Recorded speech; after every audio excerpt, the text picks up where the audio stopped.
This story is based on actual events.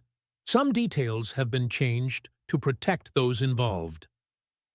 Snow fell like static across the Afghan mountains. 8 Navy SEALs pressed their backs against frozen rock ammunition, running dangerously low. The enemy closed in from 3 sides, their voices echoing off the canyon walls. Commander Ryan Wilson whispered to his men, his breath forming ice crystals in the frigid air. "This is it. It's over." Taliban fighters shouted through the wind, "Americans, surrender now." Then it came. Crack. A single rifle shot echoed from the opposite ridge. An enemy fighter dropped instantly, blood staining the white snow crimson. Another shot, then another, each one impossibly precise, impossibly cold. Who was pulling that trigger? And why did this ghost appear at their darkest moment? Dr. Sarah Mitchell adjusted the straps of her medical pack and checked her watch. 0347 hours. The SEAL team had been moving through the Afghan mountains for 6 hours, their breath forming ice crystals in the thin air. At 32, Sarah was older than most of the operators she accompanied, but her slight frame and quiet demeanor made her nearly invisible among the hardened warriors. She wore standard-issue medical gear, a white cross armband over her combat fatigues, a bulky medic's pack filled with trauma supplies and thick-rimmed glasses that constantly fogged in the mountain cold. To the SEALs, she was just another piece of equipment they had to protect. Necessary but fragile, useful but not tactical. "Why'd they saddle us with her on this op?" Petty Officer Brian Cooper whispered to his teammate, nodding toward Sarah as she struggled to keep pace through the snow. At barely 24, Cooper was the youngest member of the team, still eager to prove himself among the elite operators. "Orders?" Staff Sergeant Martinez replied with a shrug. "Intel says there might be wounded civilians at the target. Someone's got to patch them up." Sarah heard every word but said nothing. She had learned long ago that the best way to survive in a man's world was to make herself indispensable through competence, not confrontation. When the team stopped for water breaks, she quietly distributed protein bars from her pack. When someone complained about the cold, she offered hand warmers. When equipment needed adjusting, her small hands proved surprisingly useful. But there were moments, fleeting glimpses, that a trained eye might catch when Dr. Sarah Mitchell became someone else entirely. Like when they had paused to study the valley below through binoculars, and she'd unconsciously positioned herself with clear sight lines in 3 directions.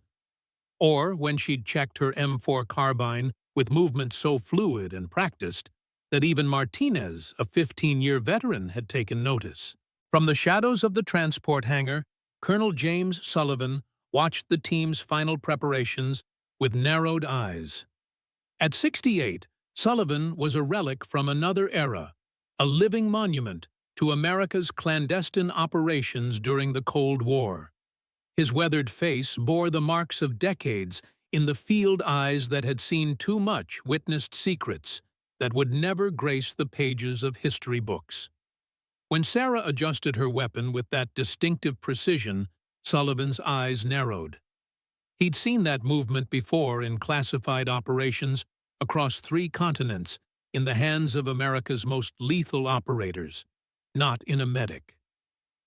Sullivan approached Commander Wilson, his voice low. "Your team ready, Commander?" Wilson straightened instinctively the way men do when addressing a legend. "Yes, sir. Just waiting on final clearance." Sullivan's gaze drifted toward Sarah. "That your medic?" "Yes, sir. Dr. Mitchell. Best trauma surgeon we could get on short notice." Sullivan nodded slowly. "Keep an eye on that one." Wilson frowned. "Sir." But Sullivan had already turned away, leaving Wilson to wonder why a retired Special Forces colonel would take any interest in an unremarkable field medic. The briefing room at Fort Bragg hummed with tension. High-resolution satellite images covered the walls, stark black and white photographs of mountainous terrain, compound layouts, and patrol patterns. Commander Ryan Wilson stood at the front of the room, his muscular frame outlined by the harsh fluorescent lights. "Gentlemen, this is a priority alpha extraction." Wilson's voice carried the practiced authority of a career officer. "Dr. Elliot Chen, nuclear physicist, taken hostage 72 hours ago while consulting at a research facility in Kabul. Intelligence confirms he's being held here." Wilson tapped a compound nestled in the mountains, approximately 200 miles from our insertion point. The room was filled with America's finest warriors, Navy SEALs, who had proven themselves across multiple theaters of war. They studied the images with the clinical detachment of surgeons preparing for a complex operation. Latest intel suggests a security force of 12 to 15 hostiles, standard Taliban equipment, AK-47s, RPGs, maybe a DSHK heavy machine gun. Wilson traced the approach route with his finger. "We'll insert by Blackhawk at 0200 hike 6 hours to the target, extract the package, and exfil here at this secondary LZ." Cooper raised his hand. "Weather, sir. Dropping to 15 degrees Fahrenheit tonight. Heavy snowfall expected. Limited visibility, which works in our favor." Wilson nodded to the intelligence officer at his side. "Harkins will distribute detailed briefing packets. Study the terrain. Memorize entry and exit points. We move in 24 hours." As the team began to disperse, Wilson noticed Colonel Sullivan slip into the back of the room. The old warrior's presence was unexpected.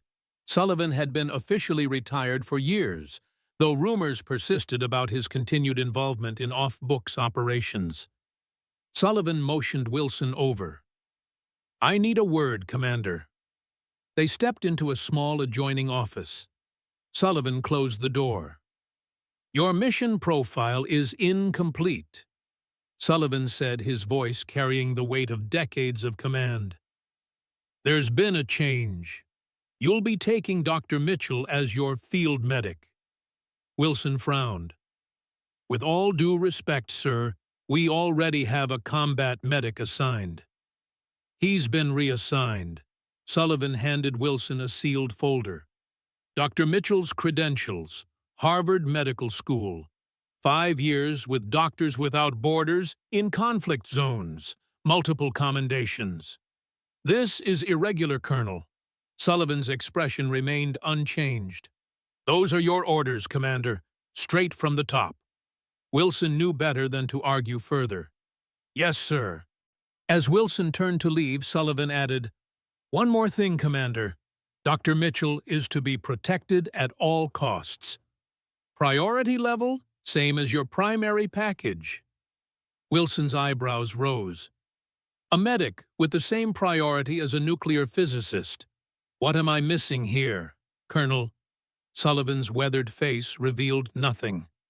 "Just follow your orders, son, and keep that woman alive." Bosnia, 1999. The night sky over Sarajevo glowed with an unnatural orange hue, the after-effect of artillery shells that had fallen throughout the day. In a small abandoned apartment building overlooking the city, a figure lay motionless behind a sniper rifle.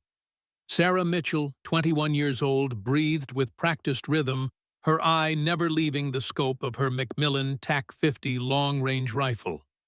She had been in position for 11 hours, muscles cramping, bladder screaming, but none of that registered in her consciousness.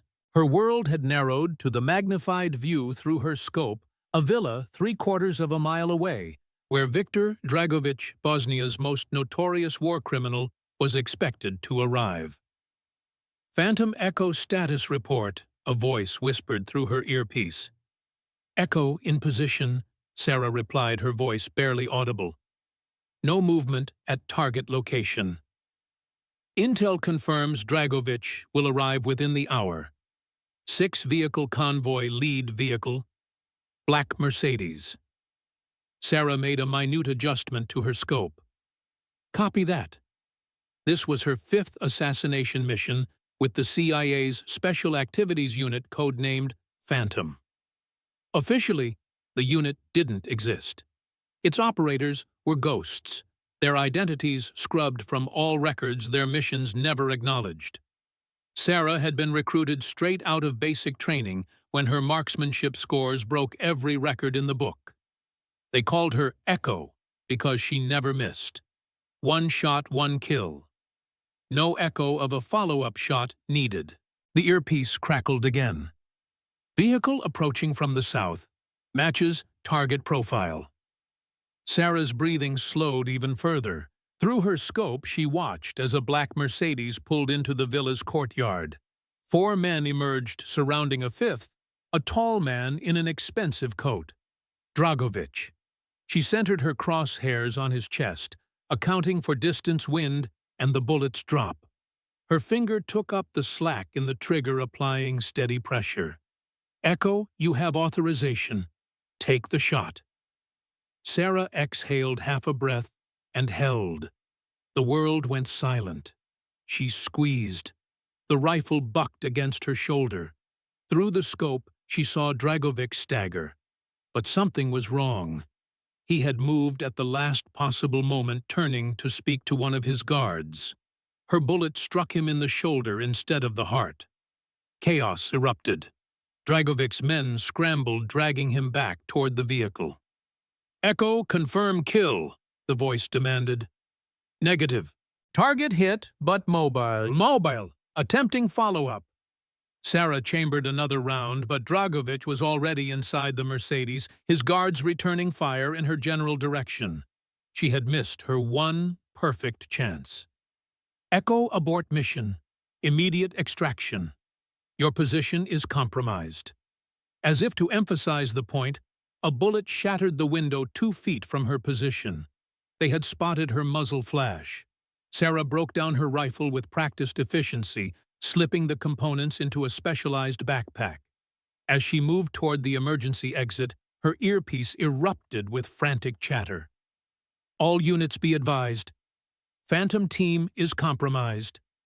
Multiple hostiles converging on extraction point. Alpha. Sarah froze. Her extraction team was walking into an ambush. Command, this is Echo. Redirect extraction team. Repeat, redirect. An explosion rocked the building, the concussive force throwing Sarah against the wall. Through the ringing in her ears, she heard automatic weapons fire from the street below. Her team was already there, already dying. Sarah clawed her way to a window. Through the smoke, she could see her extraction team, 4 operatives she had trained with, lived with, trusted with her life, caught in devastating crossfire. 2 were already down. A third was dragging the 4th toward cover, only to be cut down by a burst of automatic fire. No, no, no, Sarah whispered, raising her sidearm. But they were too far away, the angle impossible. As the last member of her team fell, Sarah caught a glimpse of a figure standing in the shadows across the street. Tall, expensive coat, now stained with blood from his shoulder. Dragovich. He was looking directly at her position, his face illuminated briefly by muzzle flashes. Even from this distance, she could see his smile. Then the building shook with another explosion, and Sarah knew she had seconds to escape before the entire structure collapsed. She ran choking on dust and smoke, her mind filled with the images of her fallen teammates. That night, Phantom Echo died with her team. Sarah Mitchell was the only one who made it home, and in the shadows of a burning Sarajevo, Viktor Dragovich swore to find the sniper who had marked him. The hunt had just begun. Present day, Fort Bragg, Mitchell front and center. Sarah snapped to attention as Commander Wilson strode into the medical supply room. She had been meticulously organizing her field kit, each item in its precise location, a habit formed through years of combat medicine. Sir, yes, sir, she responded, her voice neutral. Wilson studied her for a moment, his eyes searching for something.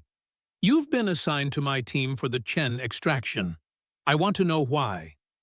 Sarah maintained her professional demeanor. I'm a qualified combat medic with experience in high-altitude operations, sir. Bullshit. Wilson stepped closer. I had a perfectly good medic until Colonel Sullivan intervened. What I want to know is why a retired Special Forces colonel would take a personal interest in getting you on this mission. Sarah's expression revealed nothing. I couldn't say, sir. Wilson circled her slowly, assessing. You know what's strange, Mitchell? I've reviewed your file.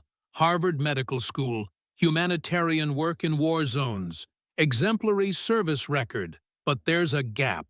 7 years where your file just says, attached to Special Research Division. What exactly did you research, Doctor? Medical trauma protocols for special operations, sir.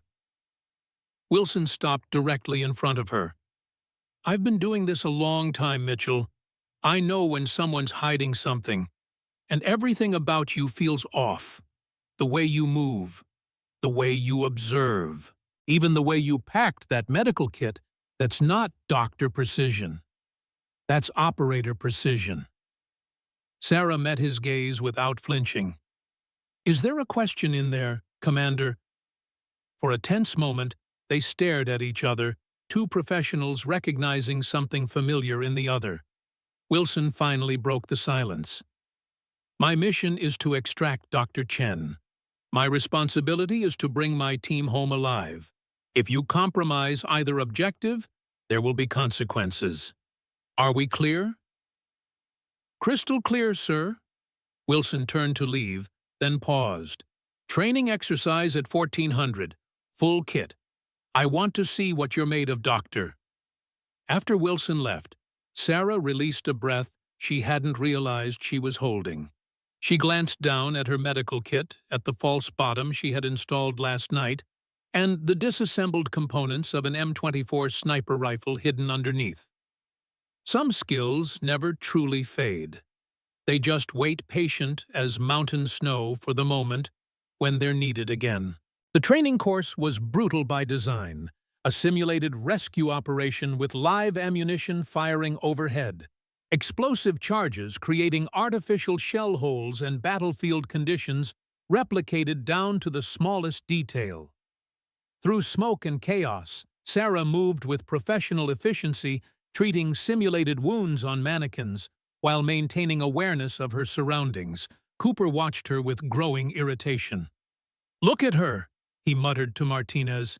Playing soldier like this is some kind of game. Martinez shrugged. She's doing all right. She's slowing us down, Cooper insisted. In real combat, she'll freeze up. They always do. The final phase of the exercise required the team to evacuate a wounded soldier while under enemy fire. Cooper deliberately positioned himself as far from Sarah as possible, leaving her to navigate the obstacle course alone. When the simulation began, chaos erupted. Flashbang grenades disoriented the team, while trainers firing blank rounds created the impression of being surrounded. Through the smoke, a voice called out, "Medic man down!" Sarah moved instinctively toward the sound, dropping low beneath the simulated gunfire. She reached the wounded mannequin, assessed the injuries. A tension pneumothorax and femoral bleed, and began treatment with practiced hands. Suddenly, one of the training officers tossed a smoke grenade directly at her position. The red canister bounced once and rolled to a stop just feet away. In 3 seconds, it would obscure her entirely, rendering her medical work impossible. Without conscious thought, Sarah's hand shot out, snatching the grenade mid-roll and flinging it 30 feet away directly into a drainage ditch, where the smoke would be channeled away from the casualty. The training ground fell silent. Even the officers simulating enemy fire paused, stunned by the display of reflexes and tactical awareness. Cooper's jaw tightened. What the hell was that? Martinez's eyes narrowed. That wasn't a doctor move. From his observation post, Wilson exchanged glances with Sullivan, who had appeared silently beside him. "Still think I'm crazy for putting her on your team?" Sullivan asked quietly. Wilson didn't answer immediately. "Who is she, really?" Sullivan's weathered face remained impassive. "Someone who might just save your life, Commander, if you let her." Later that evening, Sarah found herself summoned to a secluded corner of the base, an old administration building rarely used except for classified briefings. She entered cautiously, finding Colonel Sullivan waiting alone, a file open on the desk before him. "Close the door, Sarah," he said without looking up. She complied, then stood at parade rest, waiting. Sullivan finally raised his eyes. "That was quite a show today. Sir, the smoke grenade, the reflexes. You're getting sloppy." Sarah's shoulders tensed. "It was instinct, sir." "Instinct nearly exposed you." Sullivan closed the file. "Do you know why I pulled strings to get you on this mission, Sarah?" "No, sir." Sullivan pushed a satellite photograph across the desk. "This was taken 3 days ago at the compound where Dr. Chen is being held." Sarah leaned forward, studying the grainy image. It showed a man entering a vehicle, his face partially obscured, but still recognizable. Her blood went cold. "Dragovich," she whispered. "Viktor Dragovich," Sullivan confirmed. "Very much alive, despite official reports of his death 5 years ago, and now apparently working with Taliban elements." Sarah's mind raced. "This can't be coincidence." "It's not," Sullivan's voice hardened. "Intelligence suggests Chen isn't just a hostage. He's developing something for Dragovich, something nuclear." "Why am I here, Colonel? You could have sent this information up the chain." Sullivan studied her for a long moment. "Because Dragovich specifically requested American negotiators.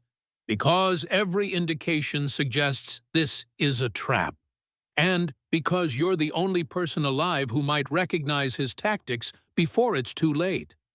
Sarah felt the weight of the past pressing down on her. "I'm not that person anymore. I'm a doctor now." "You're both," Sullivan said flatly. "And right now, your country needs both." Sarah turned away, conflict evident in every line of her body. "I swore after Bosnia, after what happened to my team, that I'd never pick up a sniper rifle again. And yet you packed one in your medical kit." Sullivan's observation hit like a physical blow. "Some part of you knew, Sarah. Some part of you has always known that Phantom Echo isn't dead, just dormant." Sarah's hand unconsciously moved to her left forearm, where beneath her sleeve lay a small tattoo, an eagle's wings wrapped around a rifle scope with Cyrillic text underneath. The mark of the Phantom unit. "Commander Wilson suspects something," she said finally. "Wilson is a good soldier. He follows orders." Sullivan stood his full height, still imposing despite his age. "Your mission parameters remain unchanged. Extract Dr. Chen. But if Dragovich is there—" He let the implication hang in the air. Sarah met his gaze directly. "You want me to finish what I started in Bosnia. I want you to be prepared for all contingencies." Sullivan handed her a small encrypted flash drive. "Operational intelligence. Dragovich's known associates. Last confirmed movements." As Sarah reached for it, Sullivan held on for a moment longer. "Sarah, listen to me. What happened to your team wasn't your fault. Dragovich had informants in our organization. The mission was compromised before you even took position. With respect, sir, that doesn't bring them back." Sullivan's face softened almost imperceptibly. "No, it doesn't." He released the drive. "But preventing a nuclear weapon from falling into terrorist hands might give their sacrifice meaning." Sarah pocketed the drive, her decision made. I'll review the intelligence tonight."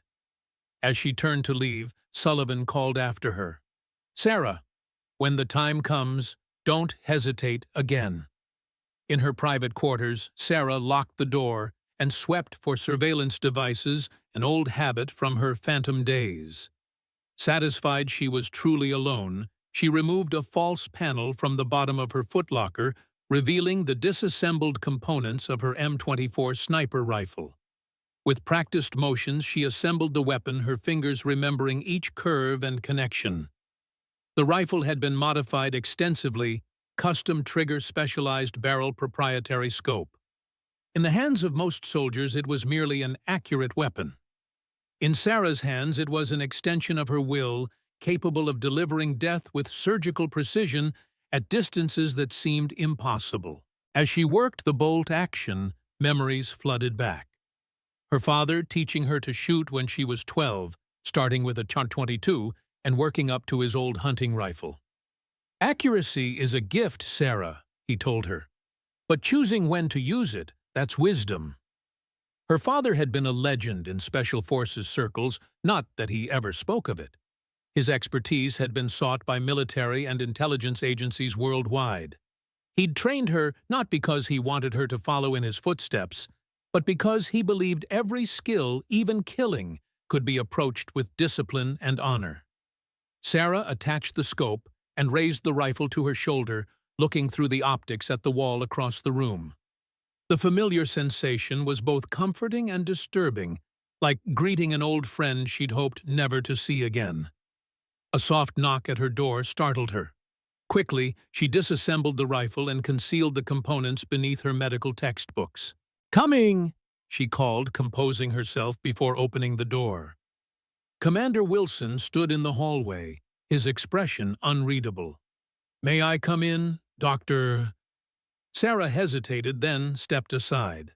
Wilson entered, his eyes immediately scanning the room with professional assessment. "Commander, it's late. Is something wrong?" Wilson didn't answer immediately. Instead, he walked to her desk, where satellite photos from the flash drive were displayed on her laptop.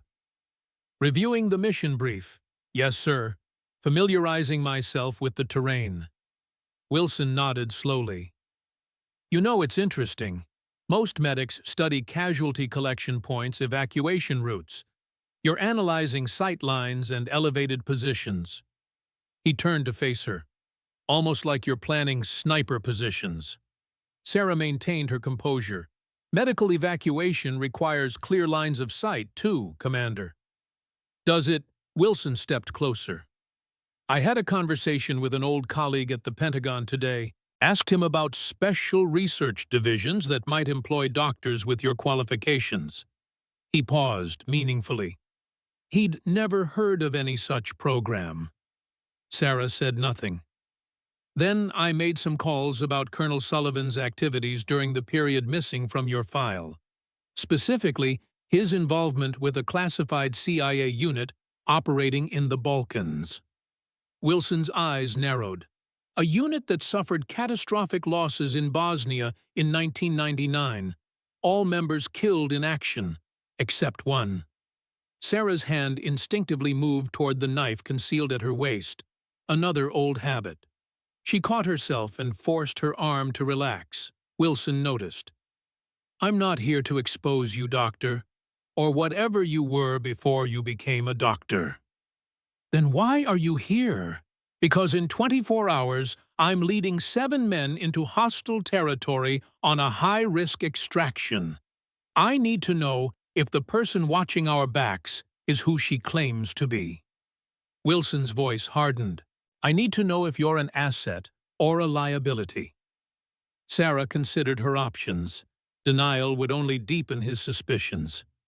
A partial truth might satisfy him. "Before I was a doctor, I had certain specialized skills that made me valuable to intelligence operations," she admitted carefully. "Those skills are no longer relevant to who I am or what I do." "Then why did Sullivan insist on having you for this mission?" Sarah chose her words with precision. "Colonel Sullivan believes my experience in conflict zones makes me uniquely qualified for this extraction." Wilson studied her face, searching for deception. "And the gaps in your file, the special research division that doesn't exist." "Classified Operations Commander, I assume you're familiar with the concept." A tense silence stretched between them. Finally, Wilson nodded. "First thing tomorrow, I want you on the firing range. If you're coming on this mission, I need to know what you can do with more than just a medical kit." After Wilson left, Sarah sat heavily on her bunk, the weight of her past pressing down on her shoulders. She had spent 7 years building a new identity, not just a cover, but a genuine transformation.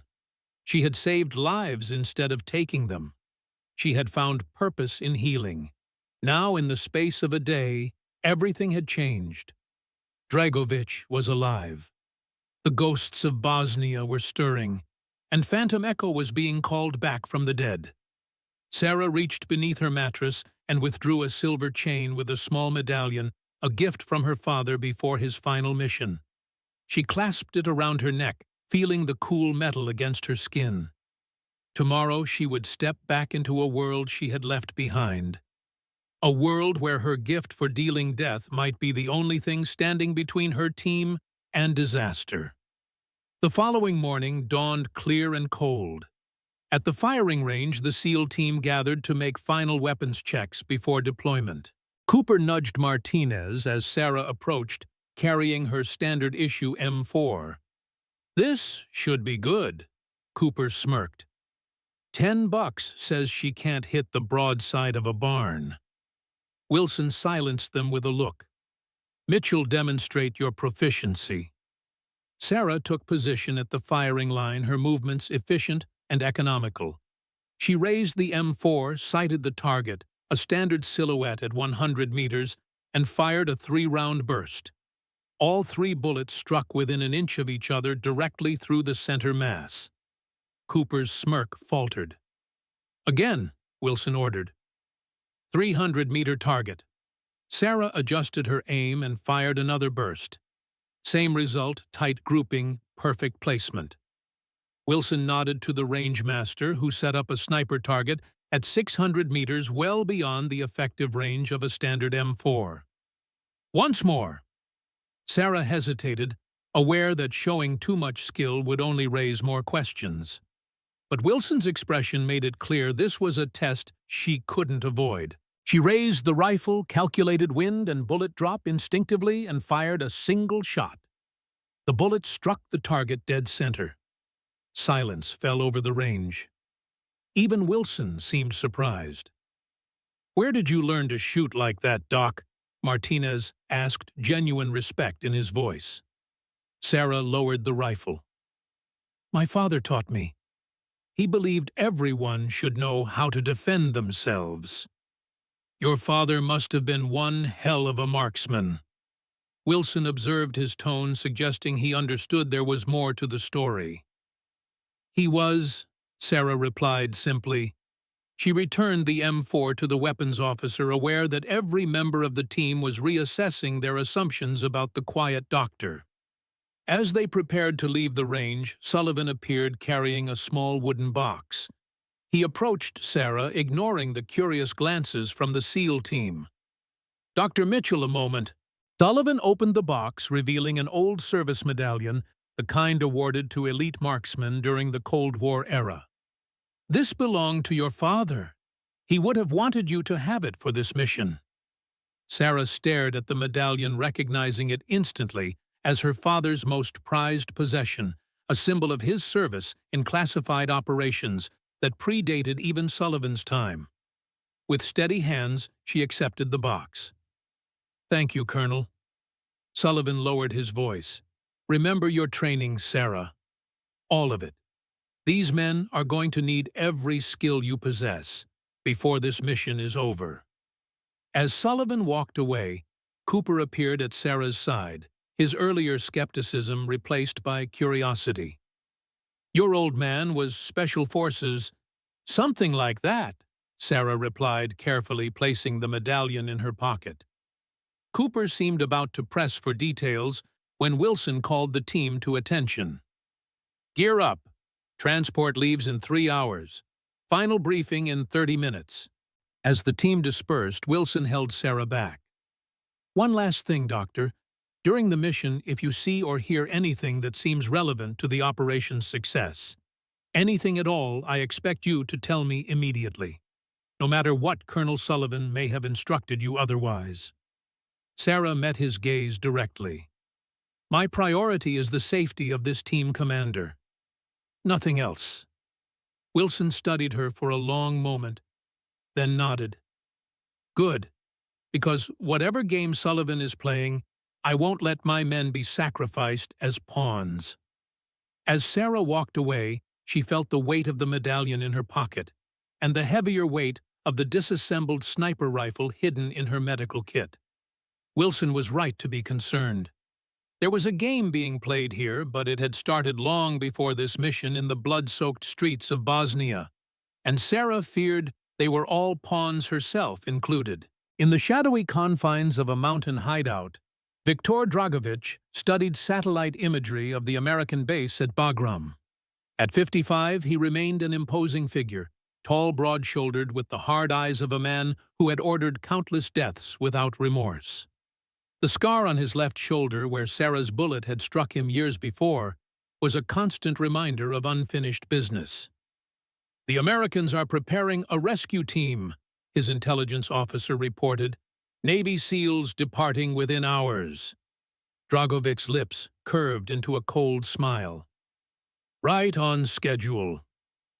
"They think we have the scientist at the compound," the officer hesitated. "When they find it empty, they will spring our trap," Dragovich finished. "And then we will have what we truly want." He traced his finger over the base's perimeter on the satellite image. "Have our informant confirm the team composition. I want to know every man on that helicopter." "Yes, sir." "And the nuclear material, already en route to the secondary location. By the time the Americans realize Dr. Chen was never here, it will be too late." Dragovich turned away from the map, his hand unconsciously moving to the scar on his shoulder. 7 years I've waited for this moment. 7 years planning my revenge against the Americans who tried to kill me." The officer nodded, familiar with his commander's obsession. "And if she's not with them, this phantom echo you speak of," Dragovich's eyes hardened. "Then we continue with our operation. But make no mistake, she will come. She must come. Our informant has seen to that." As his subordinate left, Dragovich moved to a weapons case in the corner of the room. Inside lay a modified SVD Dragunov sniper rifle, the same model he'd used during the Bosnian conflict. He ran his fingers along the barrel, his thoughts turning to the unseen adversary who had marked him years ago. "Come, little ghost," he whispered to the empty room. "Come and finish what you started." Back at Fort Bragg, the final briefing concluded with updated intelligence. Wilson distributed secure radio frequencies, emergency extraction protocols, and last-minute reconnaissance photographs of the target compound. Recent thermal imaging shows approximately 12 warm bodies inside the main structure, Wilson explained, pointing to heat signatures on the display. "Intel believes this is where they're holding Dr. Chen." Sarah studied the images carefully, noting something the others had missed: the regular movement patterns of the heat signatures, suggesting rehearsed behaviors rather than natural ones. "Commander," she interjected, drawing surprised looks from the team. "These movement patterns seem artificial, almost like they're performing for the satellite." Wilson frowned, examining the images more closely. "What are you suggesting, Doctor?" "Just that we should be prepared for the possibility that this intelligence has been manipulated," Cooper snorted. "Great. The medic thinks she's an intelligence analyst now, too." Wilson silenced him with a look. "We'll proceed as planned, but maintain heightened alert for any discrepancies. Mitchell's observation is noted."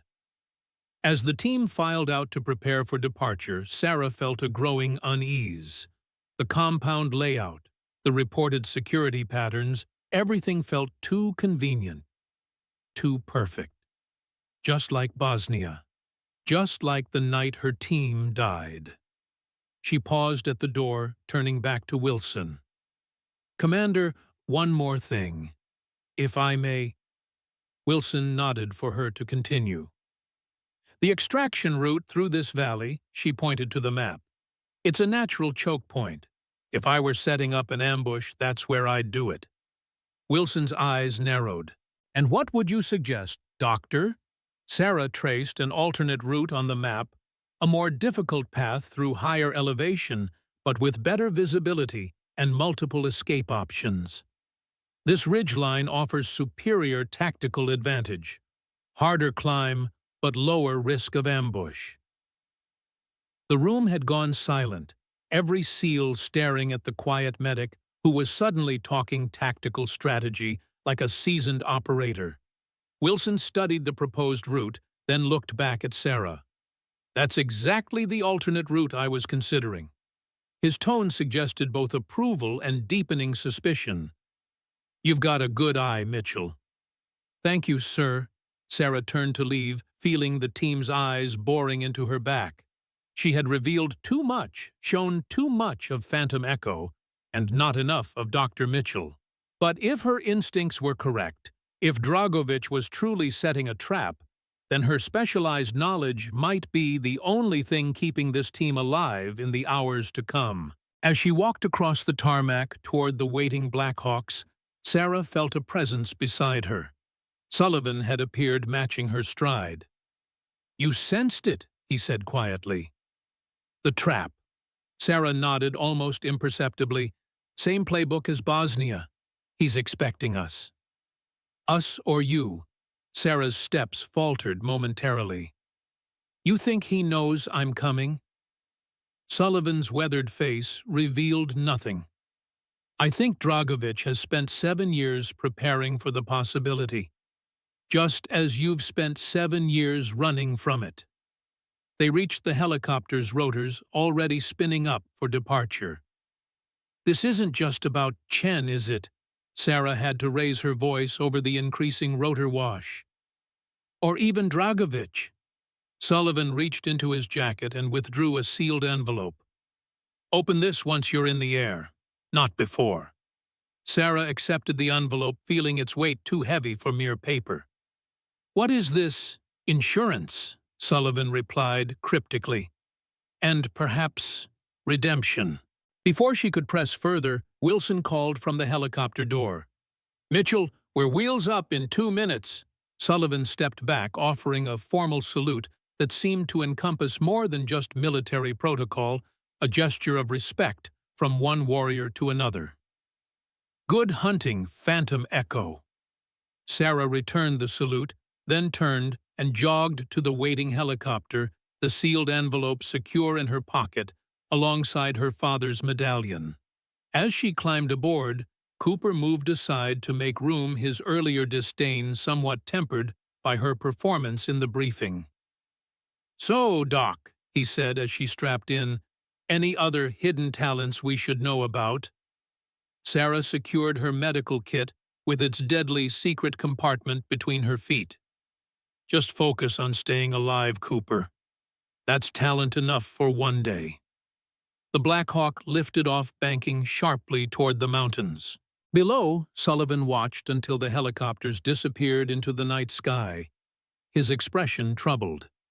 He had just sent Sarah Mitchell, the finest sniper he had ever trained, into what might well be a trap specifically designed for her. But sometimes, he reflected, the only way to disarm a trap was to trigger it deliberately. And sometimes the only way to exorcise ghosts was to confront them head-on. In the darkness above Afghanistan, Sarah Mitchell prepared to become Phantom Echo once more. Whether she or anyone else would survive the transformation remained to be seen. The Black Hawk helicopter cut through the night sky, its muted rotors barely audible against the whistling mountain winds. Inside, Sarah Mitchell sat motionless, her eyes closed, but her mind racing. The envelope Sullivan had given her pressed against her chest, inside her tactical vest. She had opened it once they were airborne, finding a small data drive, and a handwritten note with just 3 words, "Trust your instincts."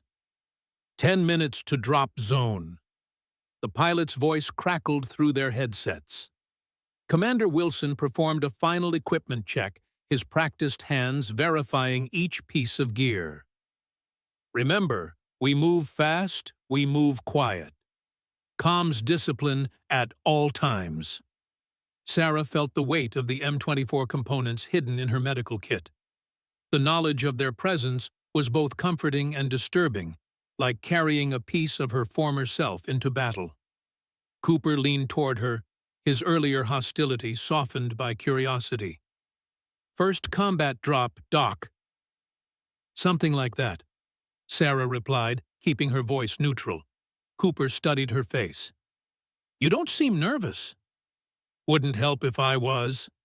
The young SEAL grinned. "Fair enough." The helicopter banked sharply, descending toward a small clearing nestled between towering peaks. Snow swirled in the rotor wash as they touched down. "Go, go, go," Wilson ordered. The team disembarked with practiced efficiency, establishing a perimeter as the helicopter lifted off and disappeared into the night. Sarah felt the biting cold immediately, the temperature well below freezing, the air thin at this altitude. Around them, the Afghan mountains loomed like ancient sentinels, indifferent to the human drama unfolding in their shadows. Wilson consulted his GPS, then pointed to a ridge line to the east. "That's our route. 6 hours to target. Movement discipline. Martinez on point, Cooper rear guard. Mitchell, you stay center formation with me." Sarah recognized Wilson's strategy, keeping her where he could watch her. She nodded without comment. As they began their ascent, the team fell into the rhythm of experienced operators, 5 meters between each man, weapons ready, eyes constantly scanning for threats. Sarah matched their pace, her medical kit heavy against her back, her breath forming crystalline clouds in the frigid air. The mountains of Afghanistan were beautiful in their harsh desolation, stark white slopes, rising to jagged peaks that cut against the star-filled sky. But Sarah saw beyond the beauty to the tactical reality, limited cover, difficult terrain, multiple ambush points. This was a predator's landscape, unforgiving to the unwary. 4 hours into their trek, Wilson called a brief halt. The team took cover in a small ravine, sipping water and checking equipment. Sarah moved among them, checking for signs of altitude sickness or early frostbite. When she reached Cooper, she noticed him massaging his right knee. "Problem?" she asked quietly. Cooper shook his head. "Old injury. I'm good." Sarah knelt beside him, medical instincts taking over. "Let me see." Reluctantly, Cooper rolled up his pant leg, revealing an angry scar running along his kneecap. "Shrapnel 2 tours ago. Medical cleared me, but it acts up in the cold." Sarah retrieved a small heat pack from her medical kit. "Apply this directly to the joint. It will help with the inflammation without compromising your mobility." Cooper accepted the pack with a nod of thanks. "You really are a doctor, huh?" Something in his tone made Sarah pause. "Why wouldn't I be?" Cooper shrugged. "Just that most docs I know can't shoot like you did at the range, or read terrain like you did in the briefing." He activated the heat pack, wincing as it warmed against his skin. "Makes a man wonder what else you might be." Before Sarah could respond, Wilson approached. "We move in 5. Mitchell, a word."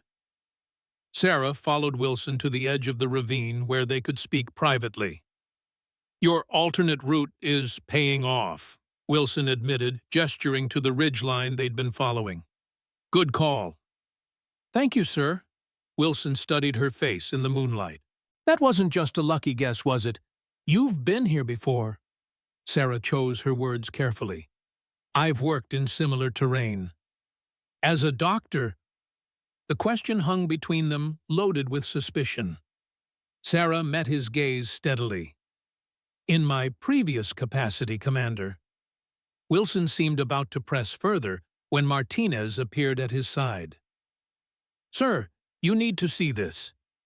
The senior SEAL led them to a vantage point overlooking the valley below.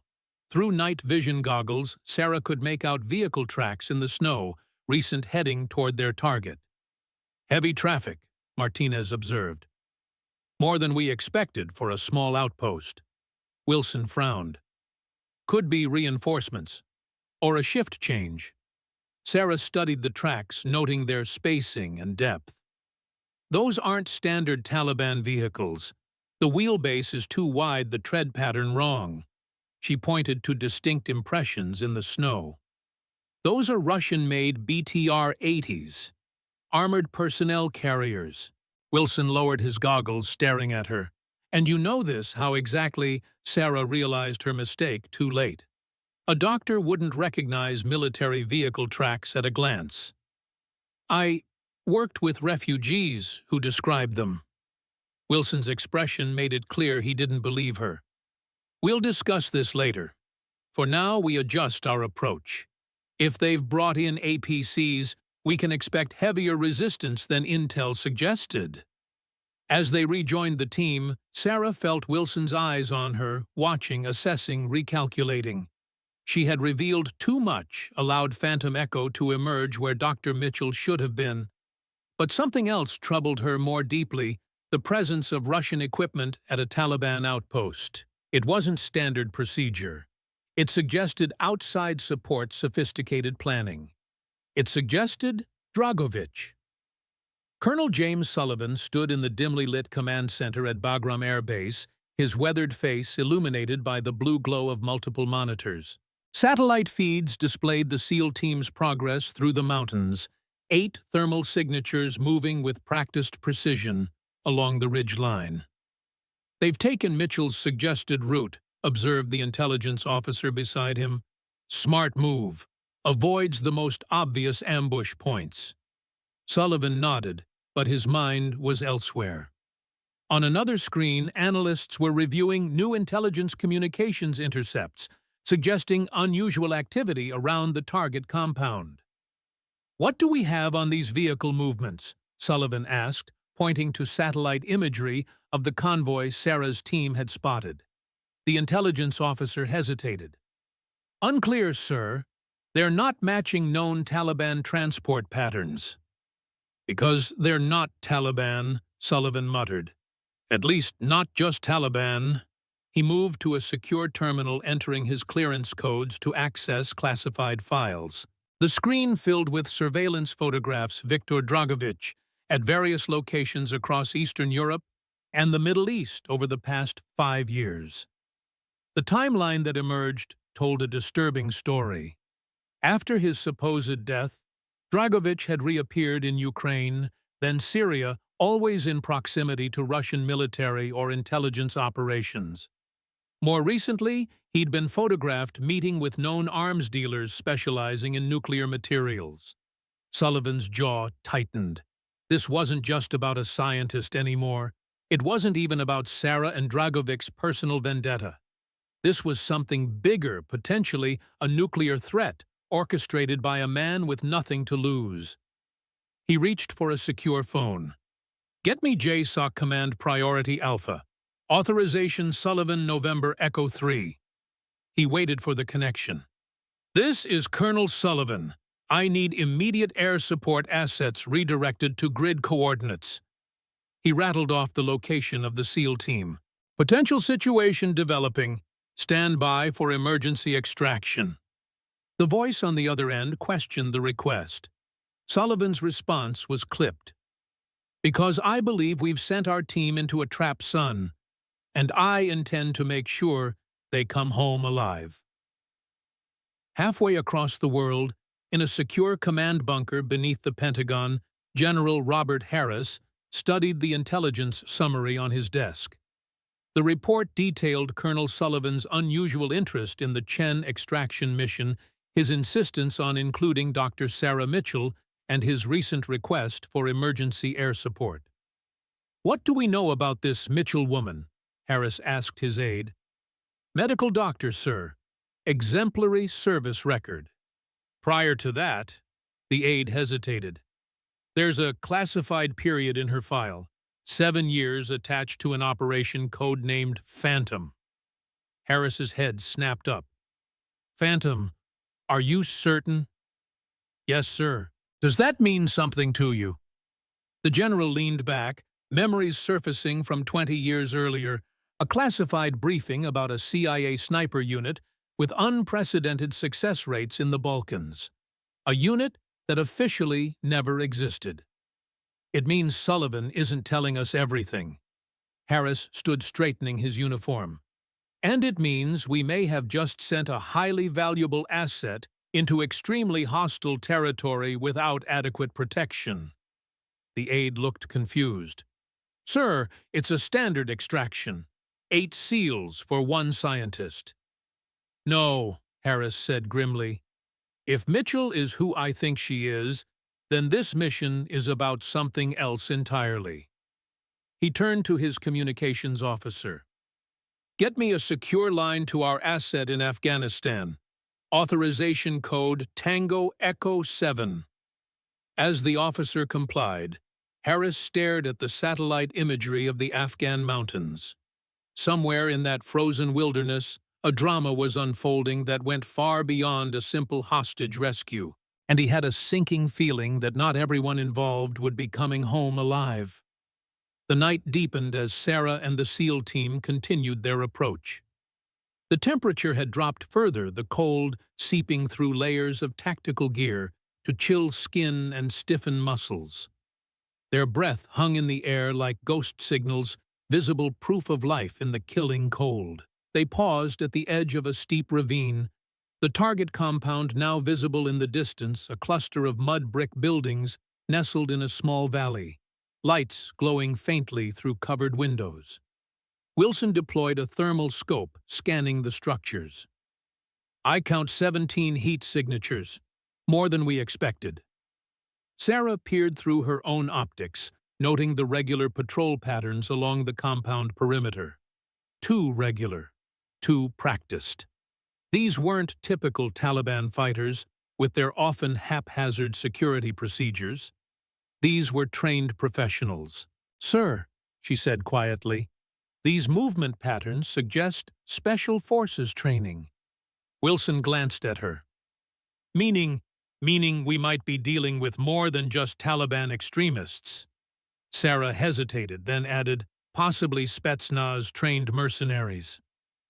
Cooper, overhearing, gave her an incredulous look. "And you know what Russian Special Forces movement patterns look like because—" Sarah ignored him, focusing on Wilson. "Sir, we need to consider the possibility that this is more complex than our briefing suggested." Wilson studied the compound for several long moments. "Martinez Cooper establish overwatch on that ridge. Jackson Thompson circle west and get eyes on the rear approach. Mitchell, you're with me." As the team split up to execute their assignments, Wilson drew Sarah aside. "All right, Doctor. Time for some honesty.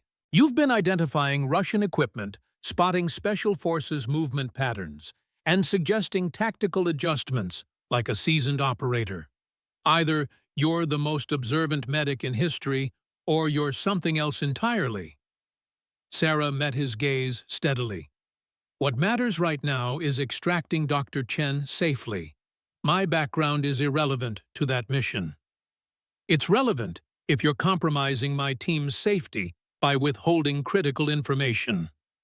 Wilson's voice hardened. "Last chance, Mitchell. What aren't you telling me?" Sarah weighed her options. Wilson was right. Withholding information could endanger the mission. But revealing too much might compromise operational security, especially if Sullivan's suspicions about a mole were correct. "The man holding Dr. Chen is Viktor Dragovich," she said finally. former Serbian paramilitary commander, now an arms dealer with Russian connections. He's highly trained, ruthless, and likely has special forces support. Wilson's eyes narrowed. And you know this, how? Sarah took a deep breath. Because I encountered him during operations in Bosnia. Operations that were classified. Understanding dawned in Wilson's eyes. You weren't just attached to a special research division. No, sir. You were an operator. Sarah nodded, once the admission hanging between them like frost in the air. Wilson processed this information, his tactical mind reassessing everything he thought he knew about the quiet doctor. What's your specialty, Mitchell? Because it sure as hell isn't just medicine. The moment for truth had arrived. Sarah looked Wilson directly in the eyes. Precision elimination of high-value targets at extreme range. You're a sniper. It wasn't a question. I was. Sarah's voice was steady. Now I'm a doctor. That's not a cover story. It's who I chose to become. Wilson studied her face, searching for deception, and finding none. And Dragovich, what's your connection to him? I was assigned to eliminate him in Bosnia. The mission failed. Sarah's expression tightened at the memory. My team was killed. I was the only survivor. Wilson's tactical mind quickly connected the dots. And now he's resurfaced holding a nuclear physicist. That's not coincidence. No, sir, it's not. Sullivan knew. That's why he insisted on having you for this mission. Wilson's voice was cold with realization. We're not just here to rescue Chen. We're bait. Before Sarah could respond, Martinez's voice crackled over their comms. Commander movement at the north perimeter. Vehicles departing. 3 trucks, heavily armed escorts. Wilson raised his binoculars, focusing on the convoy now visible at the compound entrance. Can you make out any passengers? Negative. Windows are tinted, but they're moving with protection, definitely VIP transport. Wilson turned to Sarah. If Chen is being moved, our window is closing. We need to intercept now. Sarah shook her head. Sir, with respect, something doesn't feel right. The timing is too convenient. We don't have time for feelings, Mitchell. If that's Chen leaving, we can't afford to lose him. Wilson keyed his radio. All units converge on my position. We're moving on the convoy. As the team reassembled, Sarah felt a growing sense of dread. Everything about this situation echoed Bosnia, the too perfect intelligence, the convenient target movement, the sense of rushing toward an invisible deadline. But she had no proof, only instinct. And in the military hierarchy, instinct rarely outweighed direct orders. The team moved quickly down the slope toward the valley floor, using the terrain for cover as they approached the road where the convoy would pass. Wilson deployed them in ambush positions. Jackson and Thompson with anti-vehicle weapons to disable the lead and rear vehicles, Martinez and 2 others to eliminate the escorts, Cooper and Wilson to secure the central vehicle where Chen was likely held. Mitchell, you stay back as medical support. Once we secure Chen, we'll need immediate extraction. Wilson hesitated, then added, if things go sideways, your priority is the package. Get Chen out, no matter what. Sarah understood what Wilson wasn't saying. If the team was compromised, she, with her specialized skills, might be Chen's only hope for escape. Understood, sir. The minutes ticked by with excruciating slowness. Sarah could hear her own heartbeat, feel the cold metal of her sidearm against her palm. The ambush position was textbook perfect, but something still felt wrong. The timing, the convenience, the sense of being drawn forward by an unseen hand. Convoy approaching, Martinez whispered over comms. 3 minutes out. Sarah unzipped her medical pack fingers, finding the hidden compartment where the components of her M24 rifle waited. If this was truly a rescue operation, she wouldn't need it. if it was something else entirely. 1 minute, Martinez updated. Everyone in position. The distant rumble of engines grew louder. Headlights appeared around the bend in the road, cutting through the darkness like searching eyes. Sarah counted the vehicle's lead truck, central SUV, rear truck, exactly as reported. Too perfect. Too predictable. Wilson gave the signal. Execute! Execute! Execute! The night erupted in controlled violence. Thompson fired a precision shot that disabled the lead vehicle's engine block. Jackson simultaneously took out the rear truck's tires. The convoy ground to a halt as Martinez and the others engaged the escort guards with suppressed weapons. Sarah watched through her scope as Wilson and Cooper approached the central SUV, weapons trained on the driver's window. Everything was proceeding according to plan. Too perfectly according to plan. That's when she saw it, a subtle movement on the ridgeline above the road. The faintest glint of moonlight on metal. "Sniper!" she shouted into her comm. "Ridgeline, 2 o'clock." Her warning came a split second before a shot rang out. Martinez dropped, clutching his shoulder. Almost immediately, gunfire erupted from multiple positions around the convoy, not from the vehicles themselves, but from hidden positions in the surrounding terrain. "It's an ambush," Wilson's voice cracked over the comm. "Fall back, fall back." Sarah's training took over. In seconds, she had assembled her M24, the components clicking together with practiced efficiency. Through her scope, she located the enemy sniper's position and fired a single shot. A dark figure tumbled down the ridge. But it was too late. The SEAL team was caught in a devastating crossfire, pinned down with limited cover.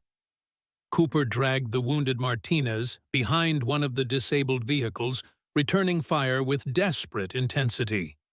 Wilson and 2 others had taken position behind a roadside embankment, but were effectively trapped. Sarah keyed her comm. "Commander, the vehicles are empty. It's a setup." "No shit." Wilson's voice was tight with controlled fury. "We need suppressive fire on the eastern ridge to create an extraction corridor." Sarah was already moving, slipping from her position to a better vantage point 50 meters east. She set up quickly, identifying the heaviest concentration of enemy fire. A machine gun nest hidden among the rocks. 3 controlled shots later, the position fell silent. But for every threat she eliminated, 2 more seemed to appear. The Taliban fighters, if they were indeed Taliban, moved with tactical discipline that suggested professional training. They were deliberately herding the SEAL team into a kill zone, cutting off escape routes one by one. Through her scope, Sarah caught a glimpse of a tall figure directing the operation from a protected position behind the ridge. A man in expensive cold-weather gear, his face obscured by a tactical mask. Even without seeing his features, she knew. Dragovich. She swung her rifle toward him, calculating distance, wind, and bullet drop. The shot was difficult, but not impossible, approximately 800 meters, with a crosswind complicating the trajectory. She exhaled slowly, finger taking up the slack in the trigger. Then Cooper's panicked voice cut through her concentration. "Man down, Jackson's hit. Bad need, immediate medical." Sarah hesitated, the crosshairs still centered on Dragovich's chest. One shot could end this, eliminate the threat permanently. But Jackson was bleeding out. The doctor warred with the sniper, 2 identities in violent conflict. With a curse, Sarah lowered her rifle. Dragovich would have to wait. She grabbed her medical kit and moved toward Cooper's position, using the terrain for cover as bullets kicked up snow around her.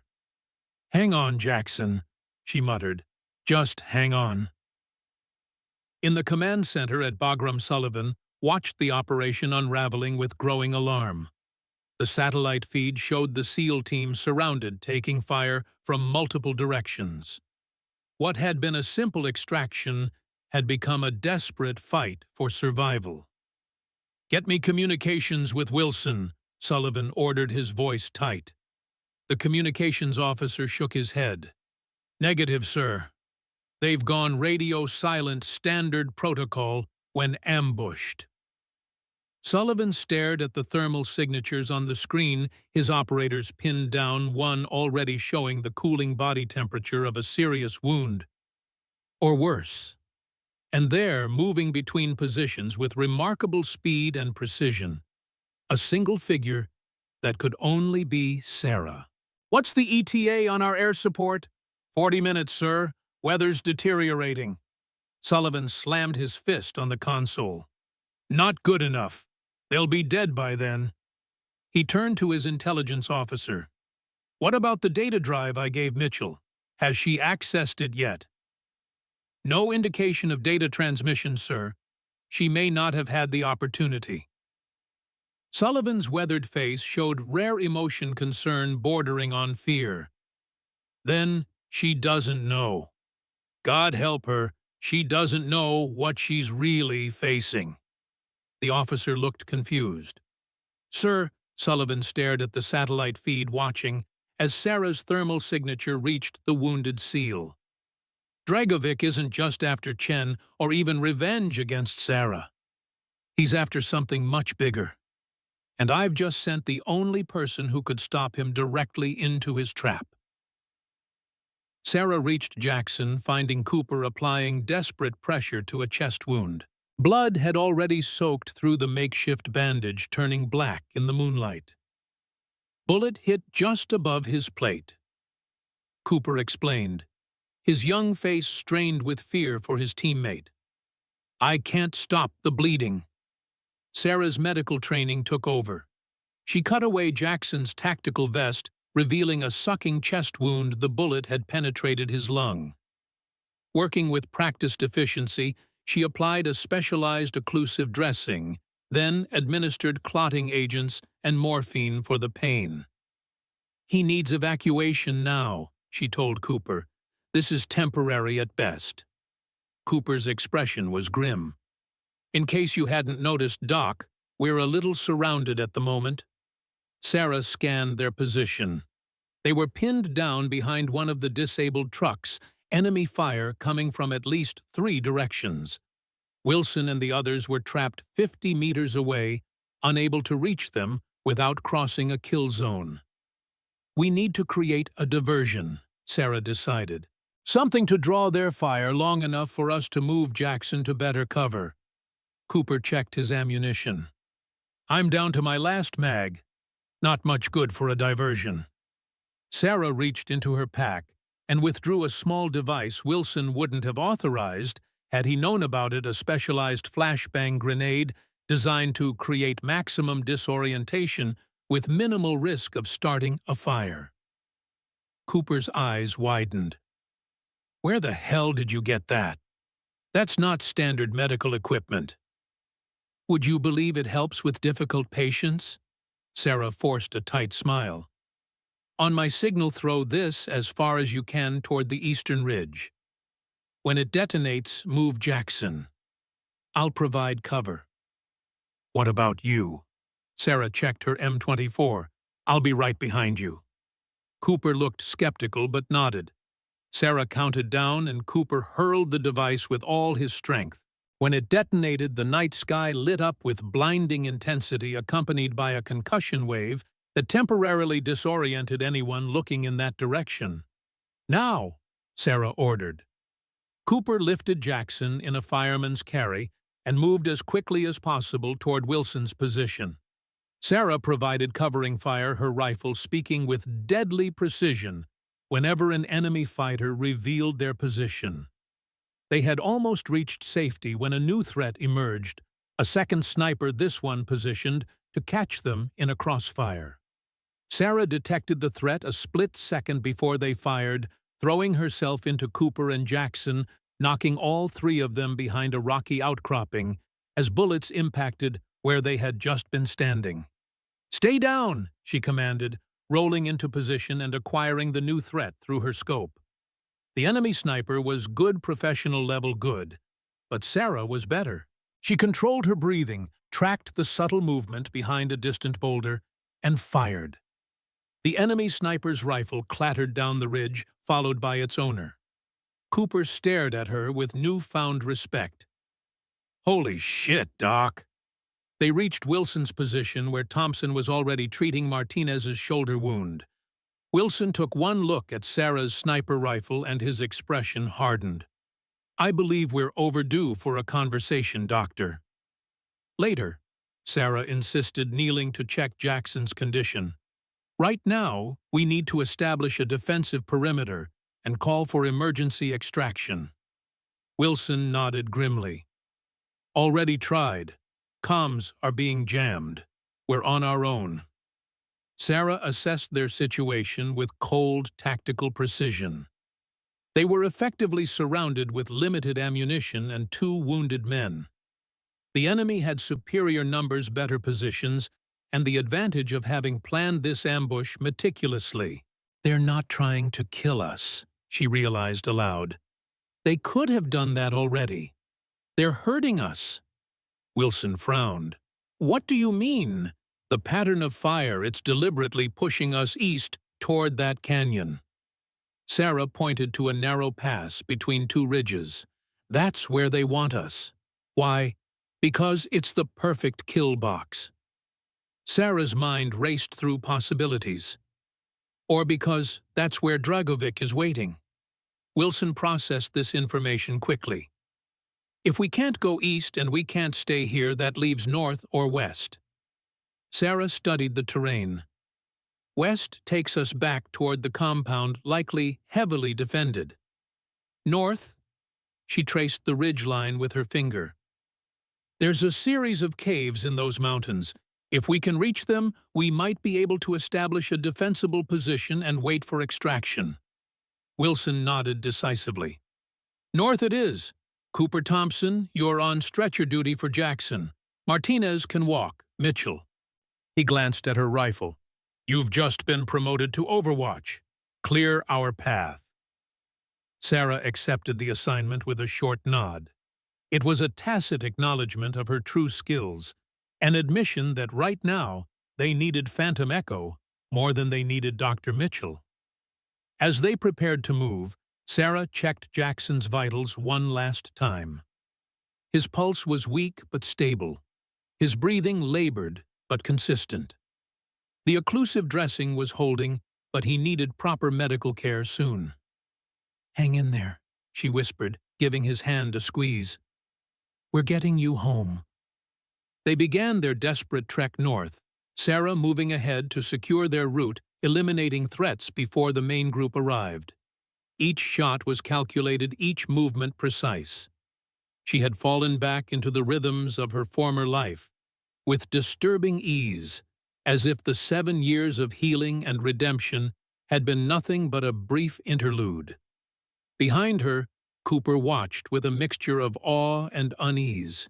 "I can't believe that's the same person who was handing out protein bars yesterday," he muttered to Thompson. "People have layers," Thompson replied quietly, "some deeper than others." As they climbed higher into the mountains, the enemy fire became more sporadic. Either they were losing interest, or more likely they were regrouping for a more coordinated assault. Either way, the temporary reprieve allowed the team to make better progress toward the cave system Sarah had identified. They reached the first cave just as dawn began to lighten the eastern sky.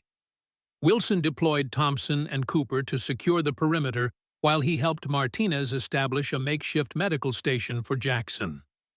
Sarah took position at the cave entrance, her rifle trained on the approach path below. From this vantage point, she could see the entire valley, the abandoned convoy, the compound in the distance, and the movements of enemy fighters still searching for them. Wilson approached, his expression grim. "Jackson's stabilized for now, but he needs proper medical care within the next 12 hours. Sarah nodded, not taking her eye from the scope. "If Sullivan followed protocol, he'll have scrambled air support when we missed our check-in." "If the weather holds," Wilson added, glancing at the heavy clouds gathering over the mountains. How did you know about these caves? Sarah hesitated, then decided on honesty. I was briefed on regional terrain features before the mission. These mountains have been used by local fighters for centuries, natural fortifications with multiple escape routes. Wilson sat beside her, his rifle across his knees. So, Phantom Echo. Sarah glanced at him sharply. What did you say? That's who you were, isn't it? The tattoo on your arm, I recognized the design when you were treating Jackson. Eagle wings around a rifle scope. Phantom Echo, the ghost sniper of the Balkans. Sarah was silent for a long moment. That person died in Bosnia. Clearly not. Wilson gestured to her rifle. Look, Mitchell, or whatever your real name is, I don't care about your classified past. I care about my men. Right now, 2 of them are wounded. We are surrounded by hostile forces, and our mission has gone completely sideways. So I need to know, what are we really dealing with here? Sarah lowered her rifle, turning to face Wilson directly.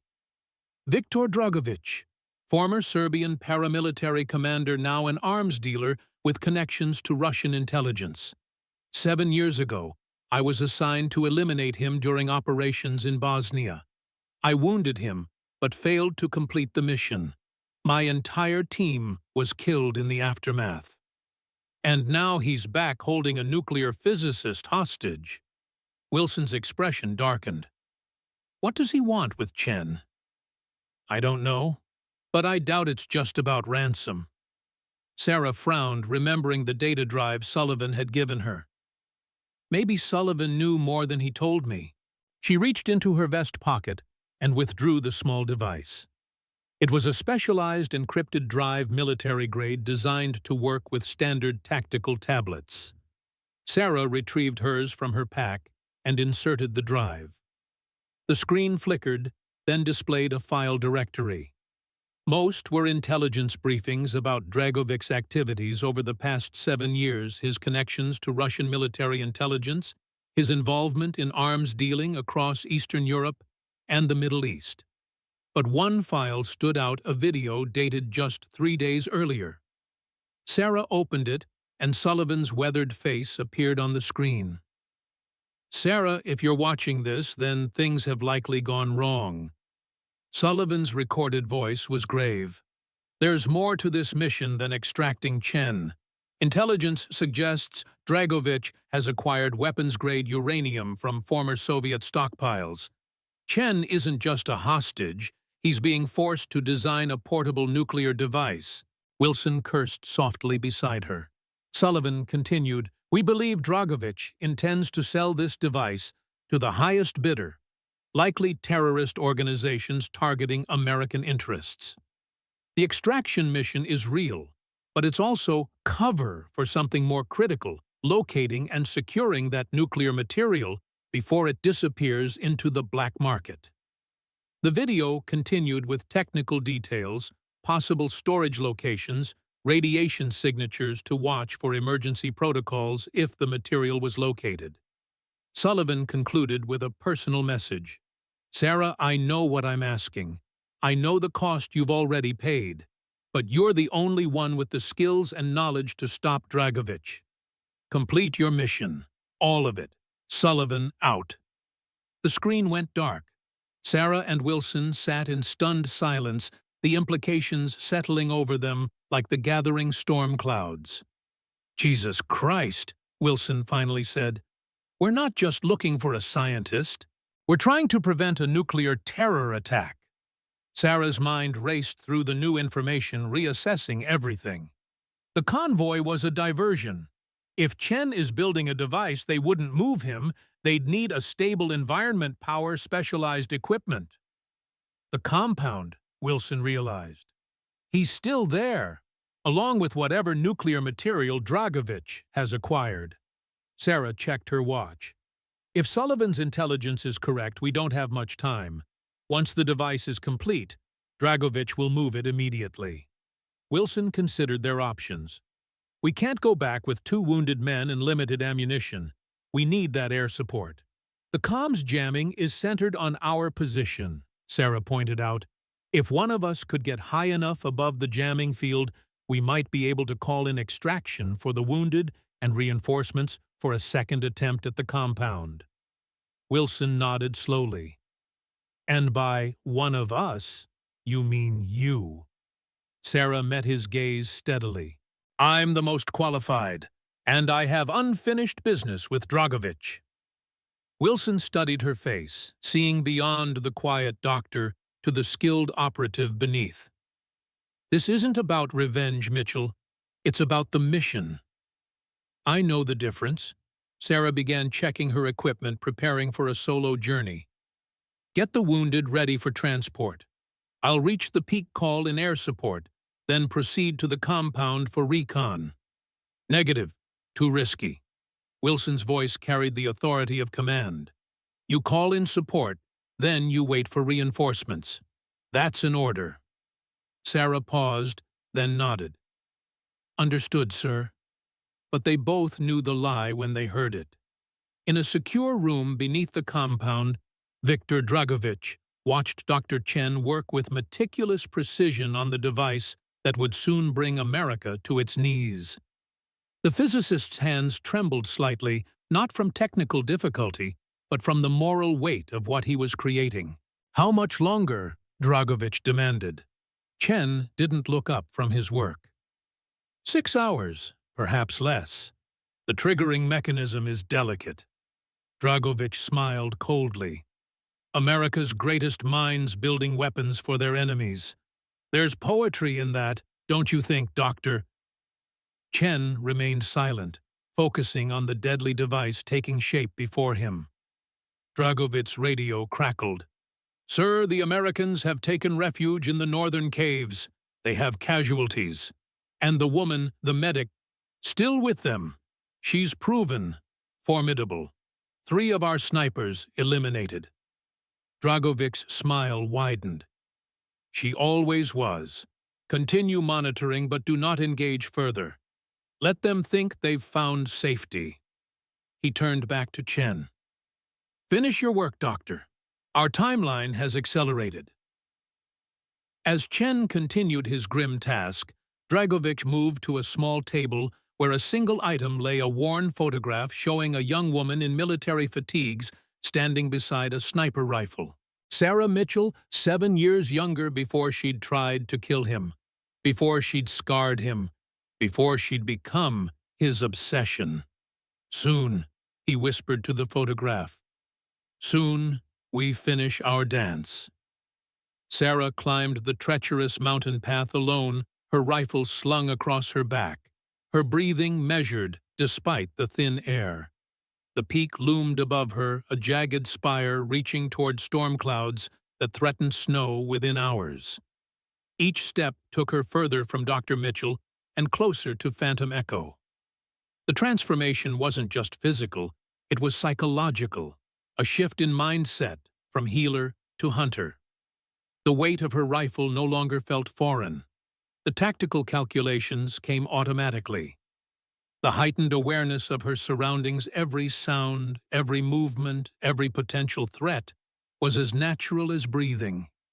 She reached a plateau just below the summit and paused to survey the valley below.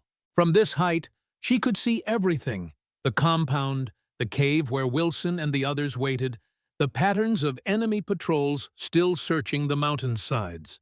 More importantly, she could see what they'd missed during their night approach: a camouflaged hangar behind the main compound, large enough to house aircraft or vehicles. Perfect for transporting a nuclear device, she murmured. She continued to the peak where the thin mountain air carried less interference. Activating her emergency transmitter, she sent the coded signal that would alert Bagram to their situation. Phantom Actual to Bagram Control, Priority Alpha, Authentication Code Sierra Echo 79er. The response was immediate. Phantom Actual, this is Bagram. Authentication confirmed. Report status. Mission compromised. 2 casualties requiring immediate medevac. Request air support for secondary objective. Copy Phantom Actual. Medevac inbound ETA 30 minutes.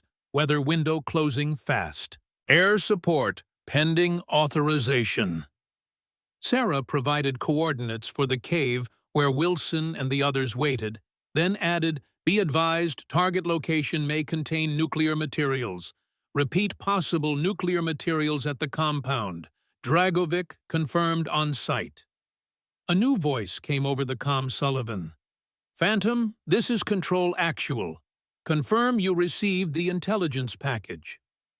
"Affirmative Control. Nuclear device in development. Chen likely still at the compound.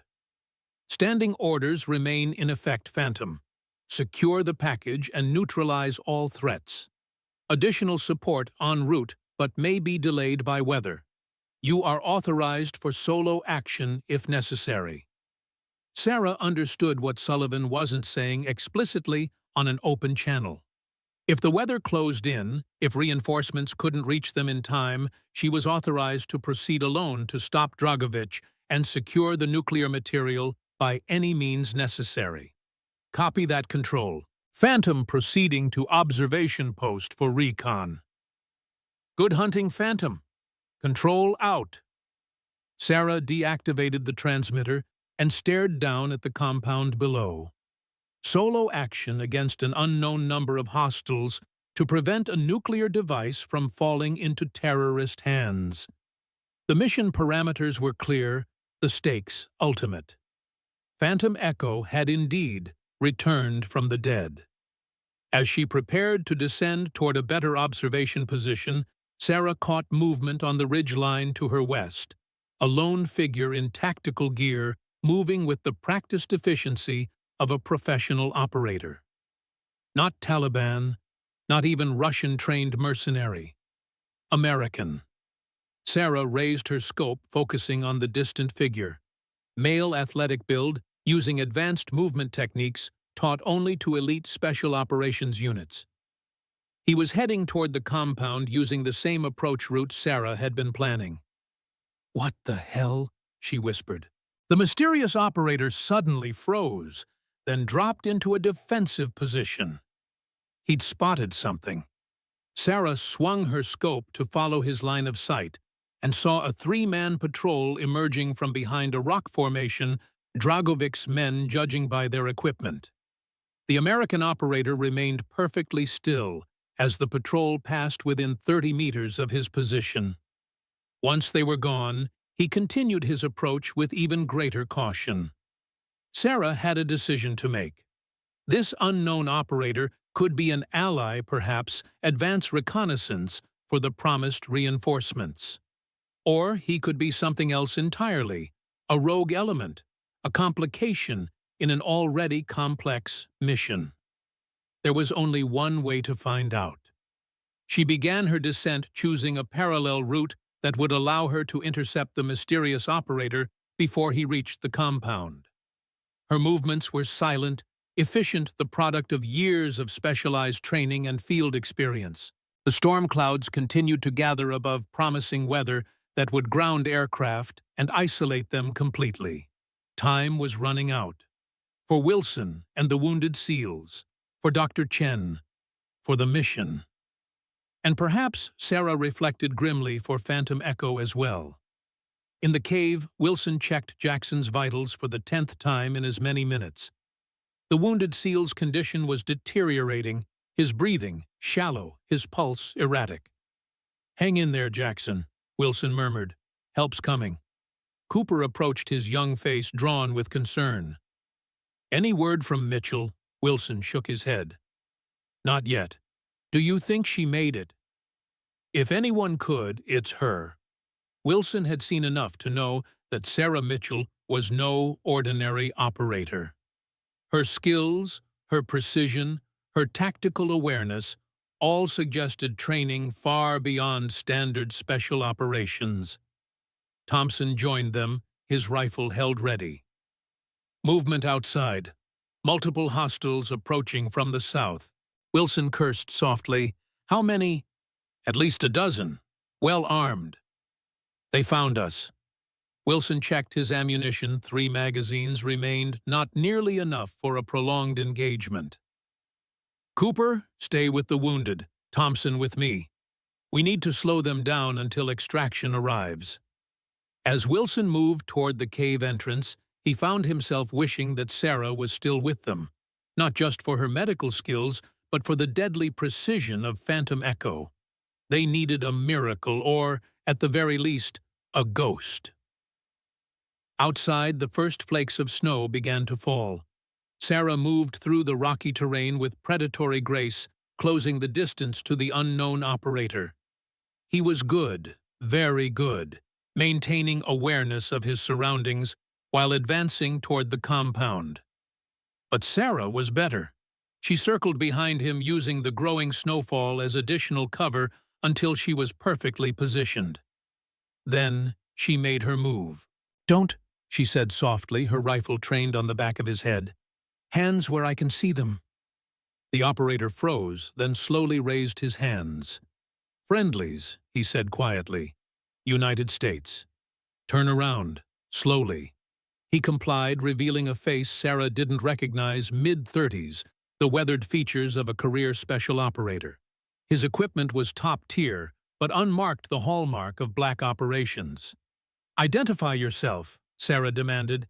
"Major David Reeves, Delta Force." His eyes narrowed as he studied her. "Dr. Mitchell, I presume, or should I say Phantom Echo?" Sarah kept her rifle steady. "Who sent you?" "General Harris, Pentagon Special Activities Division. I was inserted 6 hours ago to provide additional support." Reeves glanced at the darkening sky. "Weather's closing in. We don't have much time." Sarah maintained her caution. "Authentication code: Tango Echo 7. Sullivan's Protocol." Reeves lowered his hands slightly. "Look, we can verify identities all day, or we can complete the mission. Your call." Sarah considered her options. Reeves knew the correct authentication code, the same one Sullivan had confirmed during their radio communication. His equipment and tactics were consistent with Delta Force operations. Most importantly, they were running out of time. She lowered her rifle. "What's your briefing on the situation?" Reeves visibly relaxed. "Dragovic has acquired weapons-grade uranium and forced Dr. Chen to build a portable nuclear device. Intelligence suggests the device is nearly complete. We have less than 6 hours to secure both Chen and the nuclear material." "Any intel on Dragovic's manpower or the compound layout?"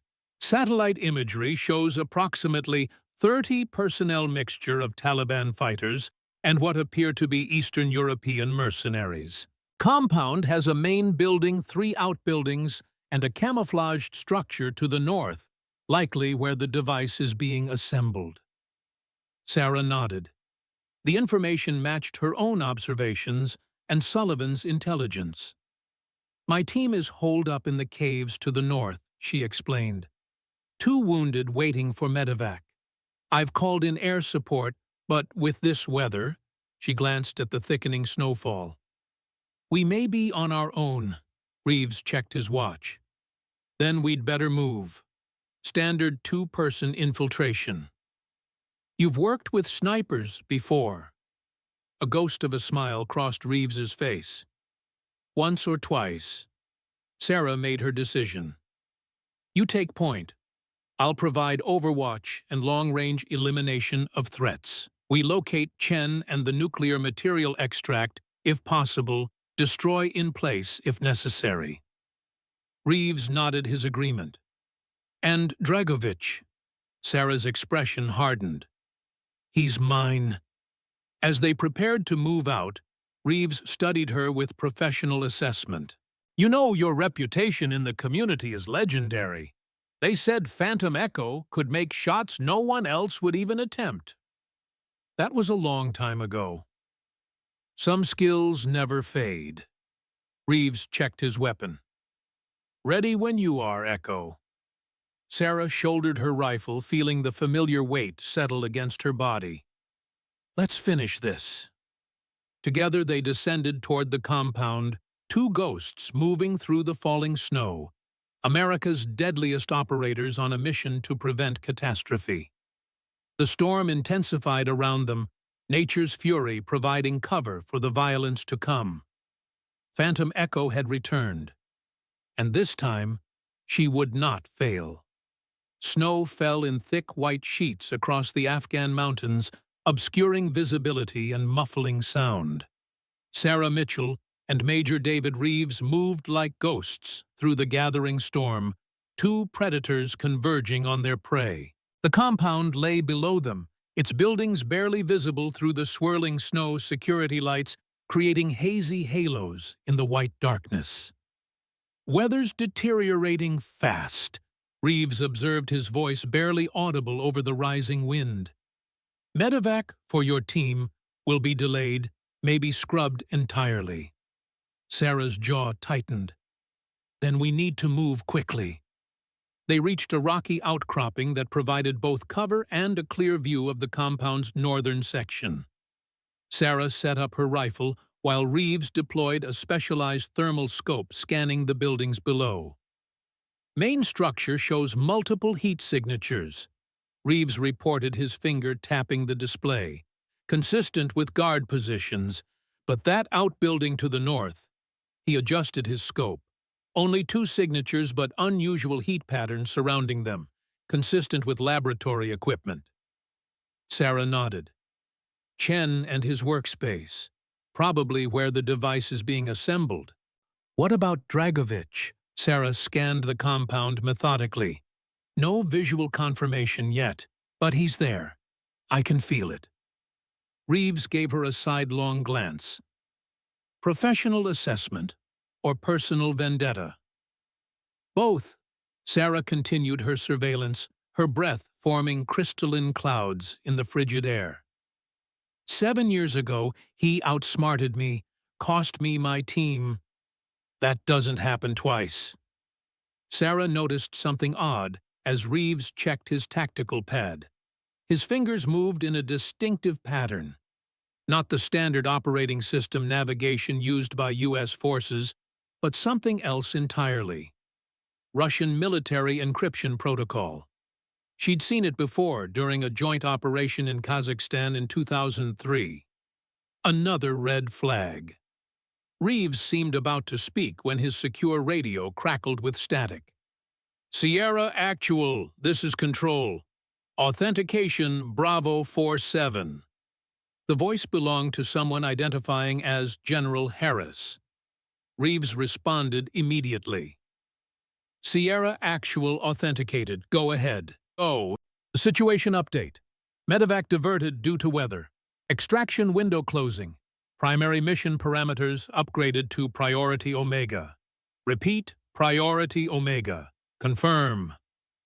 "Priority Omega confirmed," Reeves replied, his expression grim. "Understood, Control. Sierra out." Sarah knew what Priority Omega meant in Special Operations terminology: nuclear threat imminent. All other considerations secondary. Complete the mission at any cost. But something wasn't right. General Harris had a distinctive southern drawl that was notably absent from the voice on the radio. Either someone else was using Harris's authorization codes, or Reeves wasn't communicating with who he claimed. "Your wounded teammates will have to hold out longer," Reeves said, tucking away his radio. "And we just got the green light for extreme measures if necessary." Sarah checked her ammunition, a full magazine in her rifle, 3 spares plus her sidearm. Not much for what might be coming, but she'd done more with less. "Infiltration plan?" she asked, buying time while she assessed her suspicions. Reeves studied the compound layout. "Two-pronged approach. I'll create a diversion at the south perimeter. You infiltrate from the north, secure Chen and the device. Rendezvous at Extraction Point Charlie if separated." It was a solid plan, tactically sound, utilizing their respective skills effectively. But the inconsistencies were mounting. "You arrived surprisingly quickly after we were ambushed," she observed casually. "Almost as if you were already in position." Reeves's expression remained neutral, but his left eye twitched slightly, a micro-expression of concern. Advance insertion, standard protocol for high-value operations. And General Harris personally overseeing the operation. That's unusual for a field extraction. Nuclear materials tend to get attention at the highest levels. Sarah nodded slowly. Of course. And your authentication code Tango Echo 7, that's Sullivan's protocol. Sullivan and Harris work together on priority Omega scenarios, Reeves replied smoothly. Chain of command protocols. Another lie. Sarah had helped establish those protocols herself. Sullivan used Tango Echo 7 exclusively for his own operatives. No sharing, no exceptions. Standard compartmentalization to prevent exactly this kind of infiltration. The conversation lapsed into silence as they continued their surveillance. Sarah's tactical scan revealed more irregularities. Reeves's body armor was authentic U.S. military issue, but the sidearm holstered at his hip wasn't standard Delta Force equipment. It was a Russian Makarov with a specialized suppressor painted black to resemble a Sig Sauer. 10 minutes until we move, Reeves said, checking his watch. Any final adjustments to the plan? Sarah made her decision. Yes, change of approach. I'll take the main building you secure, Chen. Reeves frowned. That wasn't the plan. Plans adapt to changing circumstances. Sarah met his gaze steadily. The main building likely houses Dragovich. He knows me, knows how I operate. I have the best chance of neutralizing him quickly. For a moment, tension crackled between them like static electricity. Then Reeves nodded. Your operation. Your call. Sarah turned back to her scope, but her attention remained partially on Reeves. The slight hesitation before his agreement. The almost imperceptible tightening around his eyes. Small tells that most would miss, but to a trained operative like Sarah, they spoke volumes. Something wasn't right. And in a mission this critical that could mean the difference between success and catastrophic failure. In the cave, Commander Wilson pressed a fresh bandage against Jackson's chest wound. The SEAL's breathing had grown increasingly labored, his skin pale and cool to the touch, despite the emergency blankets covering him. Stay with us, Jackson, Wilson urged. Help's coming. Cooper appeared at the cave entrance, snow clinging to his tactical gear. No sign of the medevac, sir. Storm's getting worse. Wilson nodded grimly. What about our visitors? Still holding position about 300 meters south. They haven't advanced, but they haven't withdrawn either. Just waiting. Martinez joined them, his wounded shoulder bandaged but still functional. Sir, something doesn't add up. If they know where we are, why not attack? They have the numbers. Wilson had been wondering the same thing.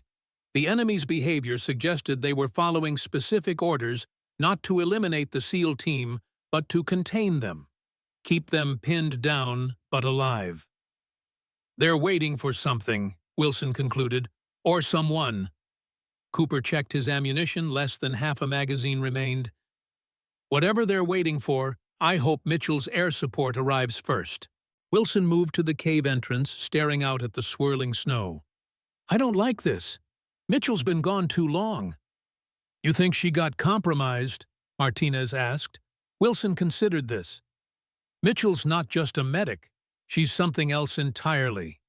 He turned to Thompson. Any luck with the comms? Thompson had been working tirelessly to bypass the enemy jamming using jury-rigged equipment and sheer determination. I've been able to isolate their jamming frequency. It's sophisticated, not standard Taliban equipment. Russian? Wilson asked. Thompson nodded. Most likely. I've created a directional antenna that might punch through if aimed precisely. Wilson clapped him on the shoulder. Good work. Can you reach Bagram? Doubtful, but I might be able to reach Mitchell if she's still on the mountain. Her position would be above most of the jamming effect. Wilson nodded. Do it. Thompson made final adjustments, then keyed the microphone. Phantom Actual, this is Razor Team. Authentication code Sierra Lima 4. Do you copy? Over? Static answered him. Thompson adjusted the frequency slightly and tried again. Phantom Actual, this is Razor Team. Emergency transmission. Please respond. More static, then faintly through the interference. Razor Team, this is Phantom. Authentication confirmed. Go ahead. Relief washed over Wilson's face. Mitchell, this is Wilson. Situation update. Jackson, critical medevac, delayed hostiles, containing but not engaging. What's your status?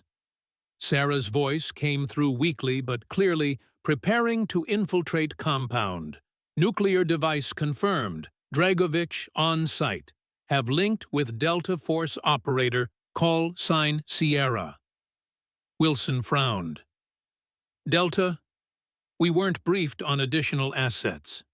There was a slight pause before Sarah replied. Arrived independently. Authorization from Pentagon General Harris, commanding. Then, almost imperceptibly, she added, Sierra doesn't match profile. Wilson caught the subtle warning immediately. Mitchell was saying the Delta operator was compromised, but couldn't speak freely. Mitchell, is everything all right? Wilson asked carefully. Another pause. Weather deteriorating. May lose contact. Will attempt extraction of Chen and device. If unsuccessful, will neutralize in place. Equipment failure likely. Sullivan protocols advised.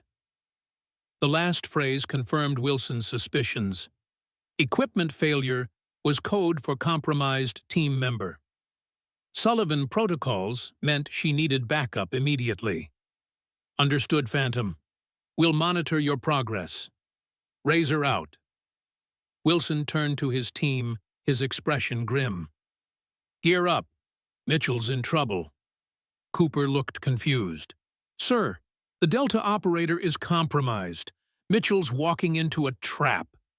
Wilson checked his weapon. Martinez, you stay with Jackson. Cooper, Thompson, you're with me. We're going hunting. In the command center at Bagram Air Base, Colonel James Sullivan paced like a caged predator, his weathered face illuminated by the blue glow of multiple monitors. The satellite feeds had gone dark as the storm intensified, leaving them blind to the unfolding situation. Any contact with Mitchell, he demanded. The communications officer shook his head. Negative, sir. Storms blocking all transmissions from the target area.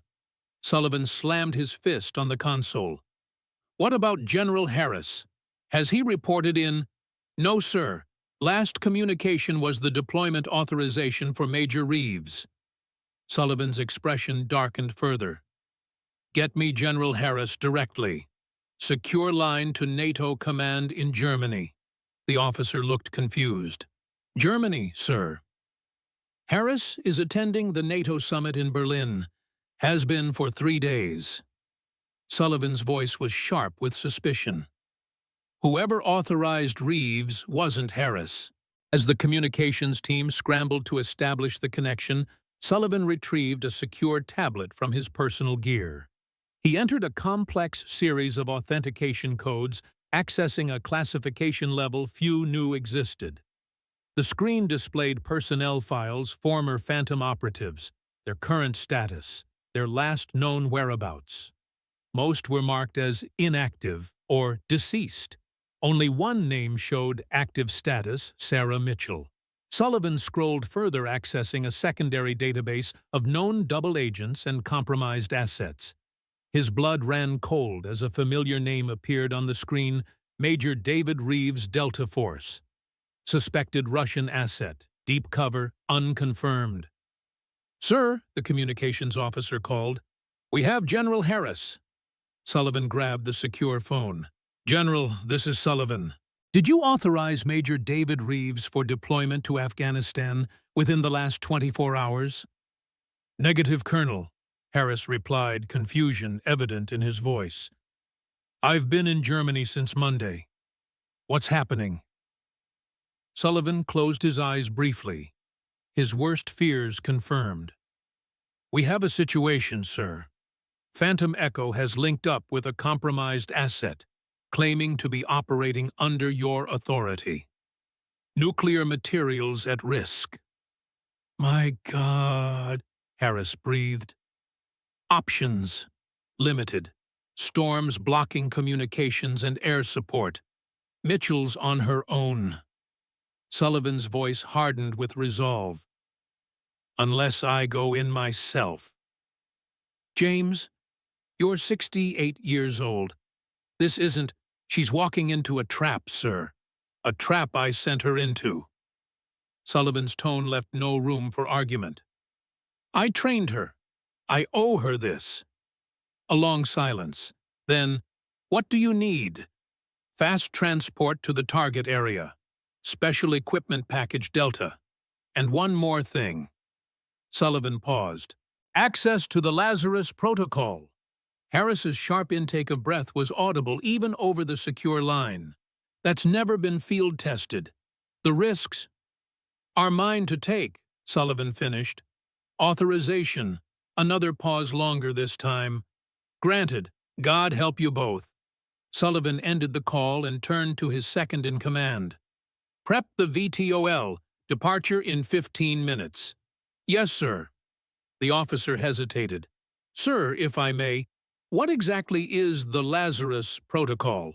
Sullivan moved toward the equipment locker at the back of the command center, something we hoped we'd never need to use. Inside, behind a biometric lock that recognized only his handprint, lay equipment that officially didn't exist, prototype gear, developed for the original Phantom program, too advanced and too deadly for conventional forces. As he removed a specialized injector and a vial of clear liquid, Sullivan's mind drifted to the day he'd recruited Sarah Mitchell. She'd been 20 years old, fresh out of basic training, with marksmanship scores that defied belief.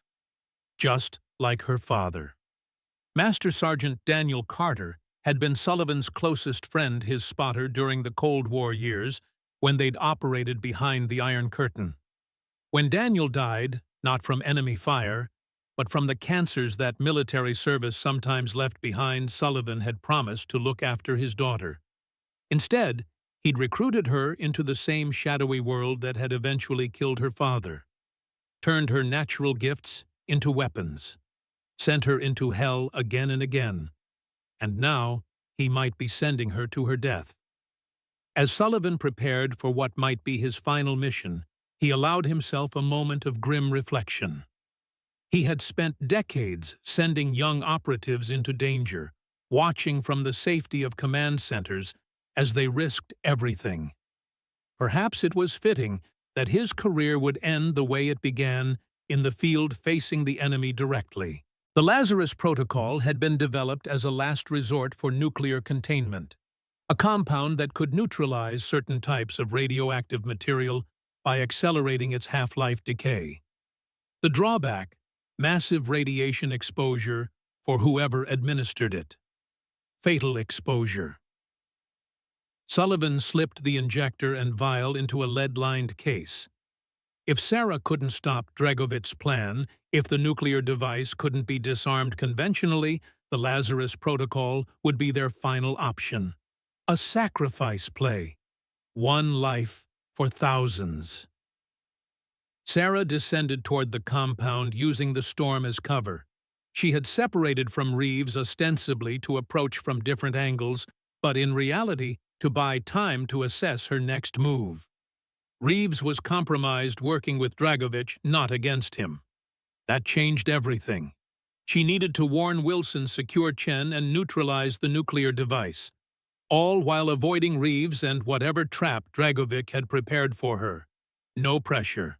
The compound perimeter was heavily guarded, but the storm provided excellent cover. Sarah eliminated 2 sentries with silent precision, then slipped through the fence line. Rather than heading directly to the laboratory building as planned, She circled toward the main structure, watching for signs of Reeves. She spotted him approaching the laboratory from the south, exactly opposite to their agreed plan. Another confirmation of his deception. Sarah tracked his movements through her scope, watching as he dispatched 2 guards with professional efficiency. Not killing them, she noted, but using specialized tranquilizers. Keeping up appearances. Reeves bypassed the laboratory security system with practiced ease and slipped inside. Sarah waited, watching for additional security, then moved to a maintenance access on the roof, a ventilation system that, according to the thermal imaging, connected to the main laboratory space. She carefully removed the access panel and slipped inside, descending into darkness. The ventilation shaft was narrow but navigable, clearly not part of the regular security sweeps. Sarah moved with practiced silence until she reached a grate overlooking the main laboratory below. The scene confirmed her worst fears.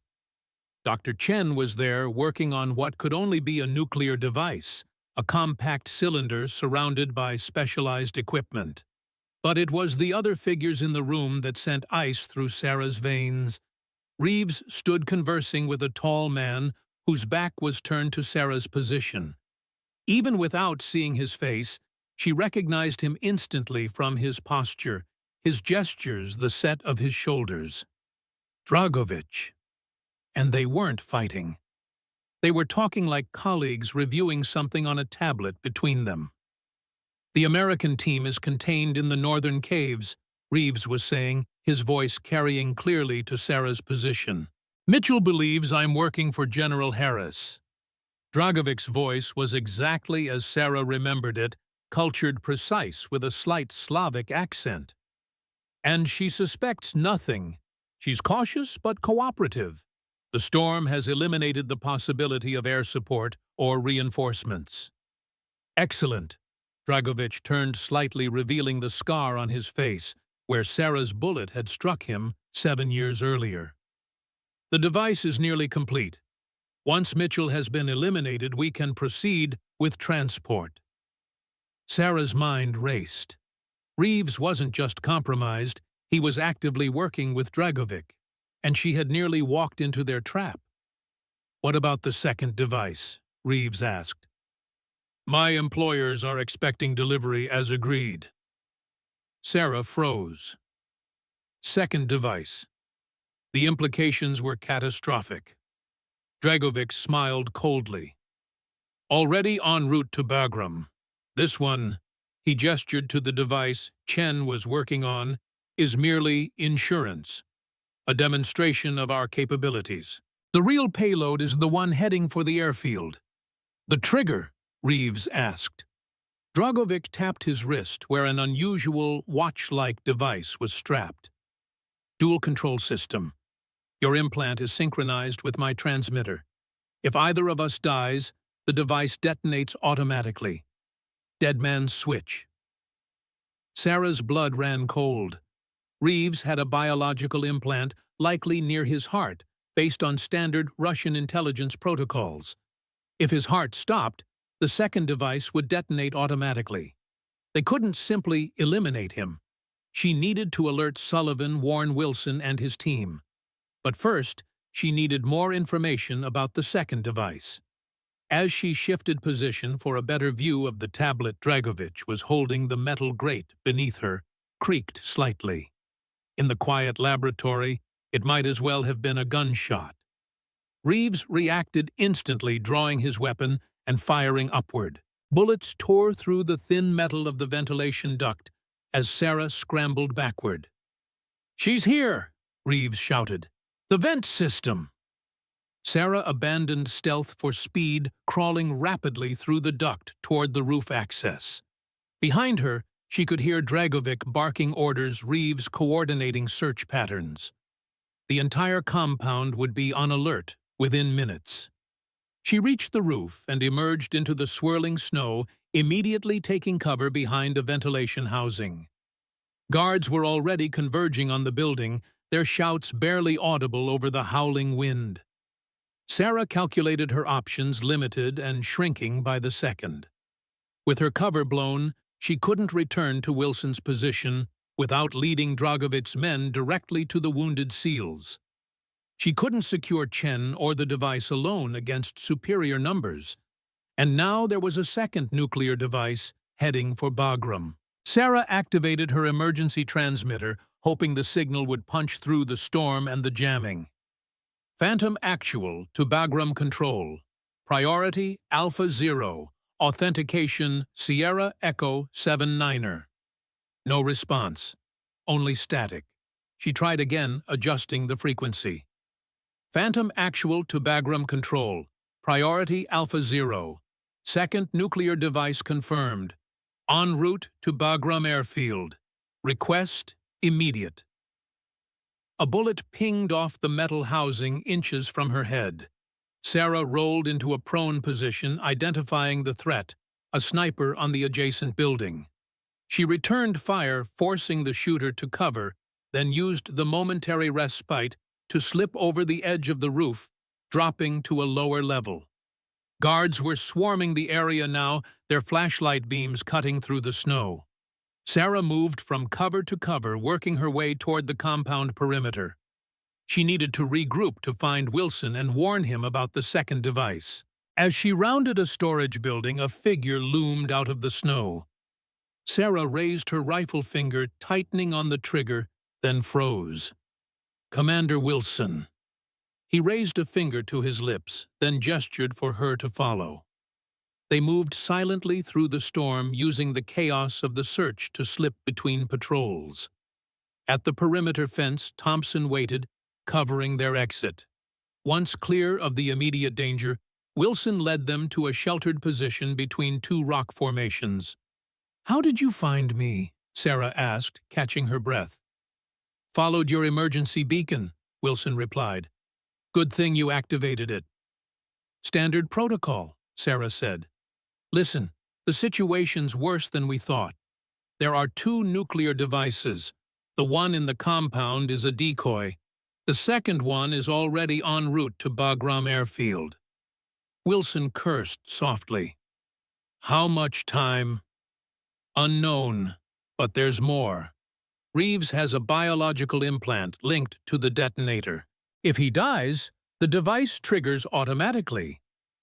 "So we can't just take him out," Thompson observed grimly. "No, we need him alive and cooperative." Sarah checked her ammunition, 2 magazines remaining plus her sidearm. "We need to get back to Bagram, warn them about the incoming threat." Wilson shook his head. "Communications are still jammed, and we're at least 6 hours from Bagram on foot in these conditions."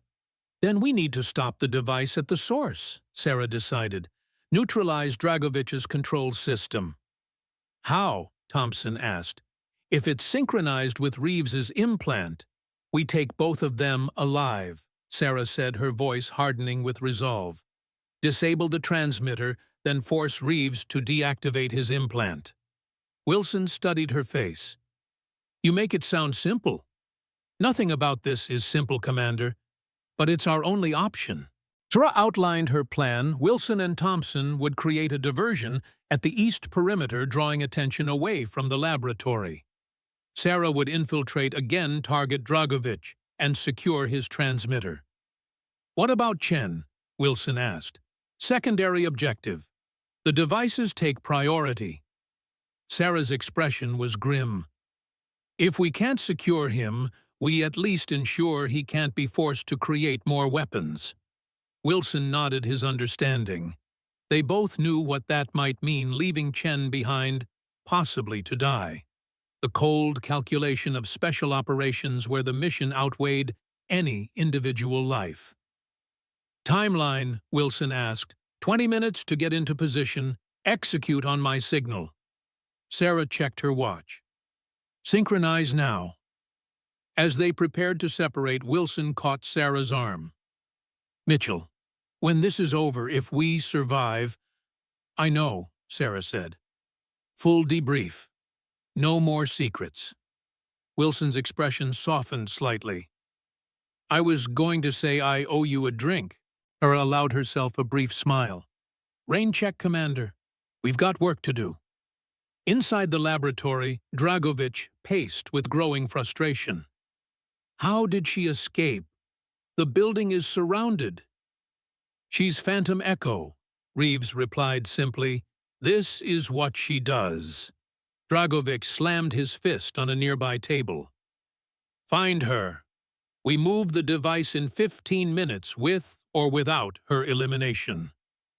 Chen looked up from his work, his expression a mixture of fear and defiance. The calibration isn't complete. If you move it now, it will still function well enough for our purposes, Dragovich snapped. Finish what you can in the time remaining. As his men scrambled to comply with his orders, Dragovich moved to a secure terminal entering a series of codes. A satellite feed appeared showing a convoy of trucks moving through the mountains toward Bagram. The lead vehicle contained the second device, larger, more powerful, already armed, and ready for detonation. Everything was proceeding according to plan, despite Mitchell's interference. By dawn, Bagram Airfield would be a radioactive crater. America's military presence in Afghanistan would be crippled, and his employers would pay handsomely for the demonstration of their new capabilities. Dragovich checked his transmitter, verifying the signal strength. The dead man's switch was functional, linked to both his vital signs and Reeves's implant. Even if they were captured or killed, the device would still detonate. Insurance against betrayal or failure. He had planned for every contingency, every possibility, except perhaps for the one unfolding at that very moment. In the swirling snow outside the compound, a lone figure moved with the careful precision of a man who had spent decades in the field. Colonel James Sullivan, dressed in tactical gear that hadn't seen use in years, approached the eastern perimeter where Wilson and Thompson were preparing their diversion. "Commander," Sullivan greeted them, his voice low. Wilson's surprise was evident. "Colonel, what are you doing here?" "Same as you, trying to prevent catastrophe." Sullivan surveyed the compound through specialized optics. "Mitchell's inside." "Negative. She's circling to the north entrance. We're the diversion." Sullivan nodded his approval. "Good plan. I'll join Mitchell. You two proceed as planned." As Sullivan turned to go, Wilson called after him. "Sir, what's the Lazarus protocol? Mitchell mentioned it in her transmission." Sullivan paused, his weathered face grave in the dim light. "Last resort, Commander. Let's hope we don't need it." He disappeared into the storm, moving with a speed and agility that belied his 68 years. The cold had awakened old injuries, his knee from Bosnia, his shoulder from Afghanistan, but adrenaline and purpose pushed the pain aside. One final mission, one chance to make things right. Sullivan found Sarah at the northern perimeter preparing to breach the compound. "You're getting sloppy, Sarah," he said softly. "I spotted you from 50 meters out." Sarah turned shock, momentarily replacing her professional composure. "Sullivan, what are you doing here? Couldn't let you have all the fun." Despite the gravity of the situation, a ghost of a smile crossed his weathered face. "Besides, I brought you something." He handed her a small case. Inside was an electromagnetic pulse generator, specialized equipment, designed to disrupt electronic transmitters without destroying them. "For Dragovich's control device," Sullivan explained. "It will temporarily disable the transmitter without triggering the dead man's switch." Sarah studied the device. "How did you know about the transmitter?" "Same way I knew about Reeves being compromised. Some secrets, even you weren't cleared for Phantom." Sullivan checked his watch. "Wilson's diversion starts in 3 minutes. What's the plan?" Sarah quickly outlined her approach. Enter through the North Service corridor, secure Dragovich and his transmitter, force him to deactivate the system. "And if he won't cooperate?" Sullivan asked. "Everyone has a breaking point," Sarah replied. her voice cold with professional detachment. Sullivan studied her face. The doctor who had sworn to heal lives now prepared to inflict whatever pain necessary to complete her mission. The transformation was complete. Phantom Echo had fully returned. "There's another option," Sullivan said, reaching into his tactical vest. He withdrew a lead-lined case, opening it to reveal an injector and vial. "The Lazarus Protocol." Sarah's eyes widened in recognition. "That was never field-tested. The risks are significant," Sullivan finished. "But if we can't secure Dragovich's transmitter, if we can't stop the second device conventionally, this will neutralize the nuclear material by accelerating its decay." "At what cost?" Sarah asked, though she already knew the answer. Sullivan's expression was resolute. "One life for thousands. A fair trade." The unspoken implication hung between them: whoever administered the Lazarus Protocol wouldn't survive the radiation exposure. A suicide mission, plain and simple. "That's why you came," Sarah realized. "To make sure you're the one who uses it." "If necessary," Sullivan acknowledged. "But let's hope it doesn't come to that. Your plan is solid. We secure Dragovich, disable the transmitter, stop the convoy. Simple." They both knew nothing about this mission was simple, but acknowledging the odds wouldn't improve them. "Wilson's diversion starts in 60 seconds, Sarah said, checking her weapon one final time. "Ready." Sullivan chambered a round in his specialized sidearm, a weapon from another era like its owner. "Born ready, Phantom." The eastern perimeter of the compound erupted in chaos as Wilson and Thompson executed their diversion. A series of small explosive charges, improvised from equipment in their packs, created the impression of a coordinated assault. Guards rushed to respond, leaving the northern section temporarily vulnerable. Sarah and Sullivan slipped through the gap, moving with the synchronized precision of operators who had trained together for years. They reached the service entrance, bypassed the security system, and entered the main building complex. The corridor ahead was dimly lit, with doors leading to various sections of the facility. Sarah consulted the mental map she'd constructed during her earlier reconnaissance. "Laboratory is 2 levels down northwest quadrant," she whispered. "Dragovich will have increased security after my detection." Sullivan nodded, checking the specialized scanner on his wrist. "I'm picking up elevated radiation levels, consistent with weapons-grade material. Confirms the device is still here." They moved cautiously through the complex, eliminating guards when necessary, avoiding detection where possible. Sarah's medical training provided an unexpected advantage: knowledge of precisely which pressure points would render an opponent unconscious without permanent damage.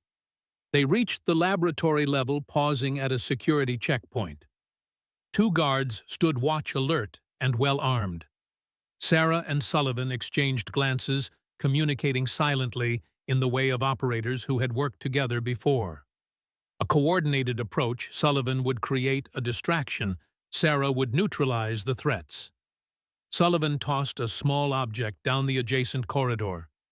The metallic clinking drew the attention of one guard, who moved to investigate.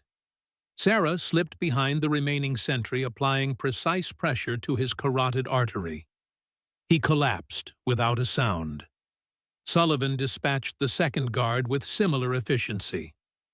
"Still got it, old man," Sarah observed quietly.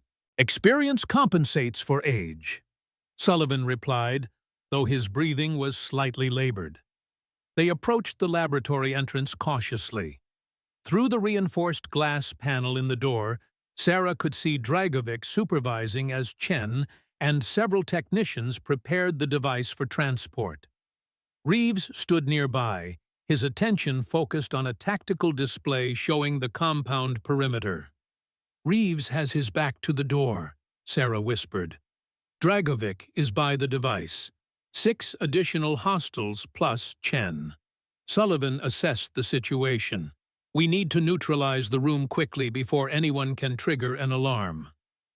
Sarah reached into her pack, retrieving a specialized flashbang grenade designed to disorient without causing permanent damage. On 3. Sullivan positioned himself to breach his weapon ready. Sarah counted down silently, then opened the door just enough to roll the grenade inside.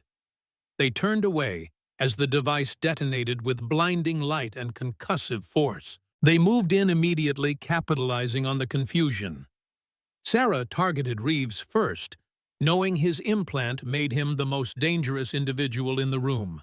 A precise shot with a tranquilizer round caught him in the shoulder. He staggered, firing wildly before collapsing. Sullivan moved with practiced efficiency, neutralizing 3 technicians in rapid succession. Sarah eliminated 2 more their coordinated assault, leaving the laboratory staff no time to organize resistance. Dragovic recovered faster than expected, diving behind the nuclear device for cover. He drew his sidearm, firing at Sullivan with surprising accuracy. Sullivan took cover behind a laboratory bench, returning fire carefully to avoid hitting the device. "Surrender, Dragovic," Sarah called her weapon trained on his position. "It's over." Dragovic laughed, a cold sound devoid of humor. "Is it, Sarah? Did you forget about the second device, the one already heading for Bagram?" "We know about it," Sarah replied, moving to flank his position. "Your plan has failed." "Has it?" Dragovic raised his wrist, showing the transmitter. "One press of this button and thousands die. Even if you kill me, the dead man's switch activates. You've lost, Sarah, again." Sullivan caught Sarah's eye, signaling his intention to circle around the other side. Sarah kept Dragovic talking, buying time for Sullivan to get into position. "Why Dragovic? What do you gain from this? Power, influence, revenge?" Dragovic's voice hardened. "You took everything from me in Bosnia. My reputation, my standing, my future. Now I take everything from you." "You were a war criminal," Sarah countered. "You murdered innocent civilians." "War makes criminals of us all, Sarah." Dragovic shifted position slightly, keeping the device between himself and Sarah. "What do you think you are? A doctor, a healer. How many people have died at your hands? How many lives ended because someone decided they needed to die?" The question struck uncomfortably close to home. Sarah had asked herself the same thing countless times during the long nights after Bosnia. "The difference," she replied steadily, "is that I chose to change, to be better." "And yet, here you are," Dragovic observed, "gun in hand, ready to kill again.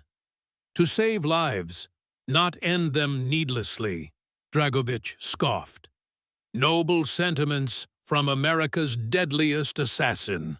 Sarah caught a glimpse of Sullivan in position. She needed to draw Dragovic's attention completely away from him. "Last chance, Dragovic. Surrender and deactivate the transmitter. Or what, you'll shoot me, then thousands die." Dragovic's confidence was absolute. "No, I think we negotiate instead. Safe passage for me or Bagram becomes a memory." "Not going to happen," Sarah said firmly. "Then we reach an impasse. And time favors me." Dragovic checked his watch. "The second device reaches Bagram in 47 minutes. Tick-tock, Sarah." Sullivan moved with the silent precision that had made him a legend in special operations circles. From his position behind Dragovic, he activated the EMP generator, directing it specifically at the transmitter on Dragovic's wrist. The device emitted a focused pulse of electromagnetic energy. Dragovic's transmitter sparked the display, flickering before going dark. He stared at it in shock, momentarily distracted. Sarah seized the opportunity, vaulting over the laboratory bench and tackling Dragovic to the ground. They struggled briefly, Dragovic's strength surprising for a man his age. But Sarah had been trained by the best Sullivan himself in close-quarters combat. She subdued him with a series of precise strikes, culminating in a chokehold that left him conscious but immobilized. "The transmitter's disabled," Sullivan confirmed, checking the device. "But we need to verify the second device hasn't been triggered." Sarah secured Dragovich with zip ties, then moved to where Reeves lay unconscious. The tranquilizer would keep him out for hours, but his implant was still active, still linked to the second nuclear device. "We need to deactivate his implant," Sarah said. "Dragovich, how do we shut it down?" Dragovich smiled coldly. "You can't. It responds only to my transmitter, which you've so helpfully destroyed." Sullivan checked Reeves's vital signs. "The implant is near his heart. Standard Russian GRU protocol." He looked up at Sarah. "We need to get to Bagram, intercept that convoy before it reaches the airfield." "How?" Sarah demanded. "We're hours away on foot." "Not necessarily." Sullivan nodded toward a security monitor showing the compound's landing pad. A transport helicopter sat fueled and ready, part of Dragovich's escape plan. "Our ride's waiting." Sarah turned to Chen, who had remained huddled in the corner during the confrontation. "Dr. Chen, can you disable this device completely? Make sure it can't be activated remotely." Chen nodded, his expression showing relief at being freed from Dragovich's control. "Yes, I can dismantle the trigger mechanism." "Do it." Sarah turned back to Dragovich. "Where exactly is the second device? Which vehicle in the convoy?" Dragovich remained silent, his eyes filled with cold defiance. Sullivan stepped forward, his weathered face hard with determination. "We don't have time for this." He pressed his sidearm against Dragovich's knee. "Location, now." Something in Sullivan's expression must have convinced Dragovich that this was no bluff. "Lead vehicle, disguised as a fuel truck. 4-man security detail." "Route," Sarah pressed. "Northern Access Road. They'll reach the airfield checkpoint at 0530. Sarah checked her watch. 42 minutes remaining. Barely enough time to reach Bagram by helicopter, let alone intercept the convoy before it reached the airfield. "We need to move," Sullivan said. "Wilson and Thompson can secure the prisoners and this device." As if on cue, Wilson and Thompson burst into the laboratory, weapons ready. They had fought their way through the compound after completing their diversion. "Situation?" Wilson asked briskly. "Contained here," Sarah replied. "But there's a second device en route to Bagram. Sullivan and I are going to intercept." Wilson nodded. "We'll handle things here. Go." Sarah activated her radio, now free from jamming with the compound's systems disabled.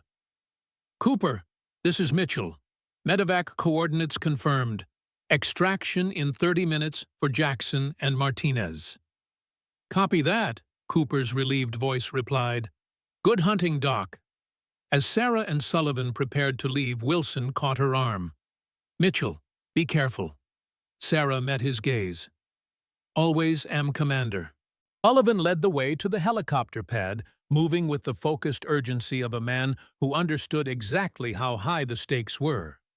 As they climbed aboard, Sarah taking the pilot's seat, he activated the tactical map on his specialized pad. "Northern Access Road intersects with Highway 76 here," he said, indicating a point 20 kilometers from Bagram. "If we push this bird to maximum speed, we might intercept before they reach the checkpoint."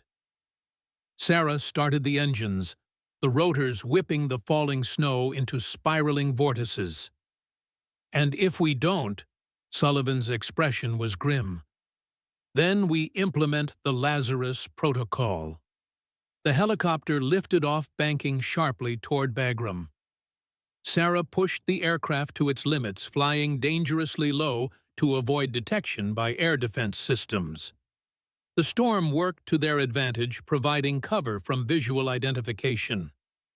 "Something's been bothering me," Sarah said as they flew. Why would Dragovich need two devices? Why not just the one targeting Bagram? Sullivan considered this. Insurance, perhaps, or, his expression darkened, a demonstration. For whom? His buyers, whoever contracted him to build these weapons. Sullivan checked the tactical display. This was never about revenge, Sarah. Not entirely. This was business. The implication was clear: someone had paid Dragovich to develop portable nuclear weapons. The Bagram attack would serve as proof of concept, demonstrating their effectiveness to potential clients. Terrorist organizations, rogue states, anyone with sufficient resources and no moral constraints. We stopped this, Sarah said with quiet determination. All of it. Sullivan nodded. That's the plan. They flew in silence for several minutes, each lost in their own thoughts. Finally, Sullivan spoke again. Your father would be proud, Sarah. She glanced at him, surprised by the personal observation during a mission. For becoming a killer, for becoming who you needed to be when it mattered most. Sullivan's voice was soft, with unusual emotion. Daniel never wanted you to follow in his footsteps. He wanted you to have choices he never had. Like becoming a doctor. Sullivan nodded. He would have liked that. But he also understood that sometimes the world needs people willing to stand in the darkness to make the hard choices so others don't have to. People like us, Sarah said quietly. People like us, Sullivan agreed. I'm sorry I pulled you back into this life. You didn't, Sarah replied. Dragovich did, and I made my choice. The tactical display beeped, showing a convoy of vehicles on the road below. Sarah reduced altitude, hovering just above the swirling snow. 3 vehicles, Sullivan observed. Lead truck matches Dragovich's description. Fuel tanker, 4 escorts. Sarah set the helicopter down on a ridge overlooking the road, blocking the convoy's path. How do we play this? Sullivan checked his weapon. Direct approach. They're not expecting opposition. We identify ourselves as U.S. military, order them to surrender the vehicle. And when they don't, we improvise. They disembarked, taking positions that gave them clear fields of fire while using the helicopter for cover. The convoy approached, headlights cutting through the pre-dawn darkness and swirling snow. Sullivan activated a powerful spotlight illuminating the lead vehicle. This is Colonel James Sullivan, United States Special Forces. Stop your vehicles and surrender immediately. The convoy ground to a halt. For a moment, nothing happened. Then the doors of the escort vehicles opened, armed men emerging with weapons ready. So much for the diplomatic approach, Sarah muttered, sighting through her rifle scope. The firefight was brief but intense. Sullivan and Sarah, despite being outnumbered, had the advantages of preparation, position, and experience. 4 hostiles fell within seconds, precision shots that left no room for retaliation. The driver of the lead vehicle attempted to accelerate past them, but Sarah disabled the engine block with a single well-placed shot. The truck skidded to a stop, steam rising from its ruptured radiator. Sullivan approached cautiously, covering the cabin, while Sarah circled to the rear of the vehicle. The driver raised his hands in surrender, clearly recognizing the futility of resistance. "Where's the device?" Sullivan demanded. The driver, a young Afghan man who appeared more frightened than defiant, pointed to the tanker section. Inside. Hidden compartment. Sarah checked the rear compartment, finding a concealed access panel. Behind it lay what could only be a nuclear device, similar to the one in the compound but larger, more sophisticated. "Sullivan, we have a problem," she called. "It's armed, timer active." Sullivan joined her, examining the device with the careful assessment of someone trained in explosive ordnance disposal. 17 minutes to detonation. Can you disarm it? Sarah studied the complex trigger mechanism. Not conventionally. It's designed to detonate if tampered with. She looked up at Sullivan. We need the Lazarus Protocol. Sullivan's weathered face showed no fear, only quiet resignation. I brought it for a reason. He retrieved the lead-lined case from his tactical vest, opening it to reveal the injector and vial. The compound needs to be injected directly into the core of the device. It will neutralize the nuclear material by accelerating its decay. And kill whoever administers it, Sarah finished. That's why you came. You always intended to be the one. Sullivan nodded. One last mission. A fitting end. No, Sarah said firmly. We find another way. There is no other way, Sarah. Not with the time remaining. Sullivan's voice was gentle but resolute. I've lived my life, made my choices. This is my responsibility. It's mine too, Sarah countered. I was the one who failed to eliminate Dragovic in Bosnia. I'm the reason he was able to create these weapons. And I'm the one who sent you on that mission, Sullivan replied. The circle closes with me, Sarah. As it should. Before she could protest further, Sullivan handed her his tactical pad. Get clear. Take the helicopter. Once the Lazarus Protocol is initiated, you'll have approximately 5 minutes before the radiation reaches lethal levels outside the immediate area. Sarah stood her ground. I'm not leaving you. Yes, you are. Sullivan's voice carried the full weight of command. That's an order, Mitchell. Your mission isn't over. Dragovic's buyers are still out there. They'll try again. The world needs Phantom Echo more than it needs an old war horse like me. Sarah felt the sting of tears threatening something that hadn't happened on a mission in over a decade. James, Sullivan smiled slightly. First time you've used my name in 7 years. He placed a hand on her shoulder. It's been an honor, Sarah. Now go. Complete the mission. With that, he turned back to the device preparing the Lazarus Protocol. Sarah hesitated, every instinct fighting against leaving him behind. But they both knew he was right. The mission came first. It always had. Goodbye, James, she said softly, then turned and ran for the helicopter.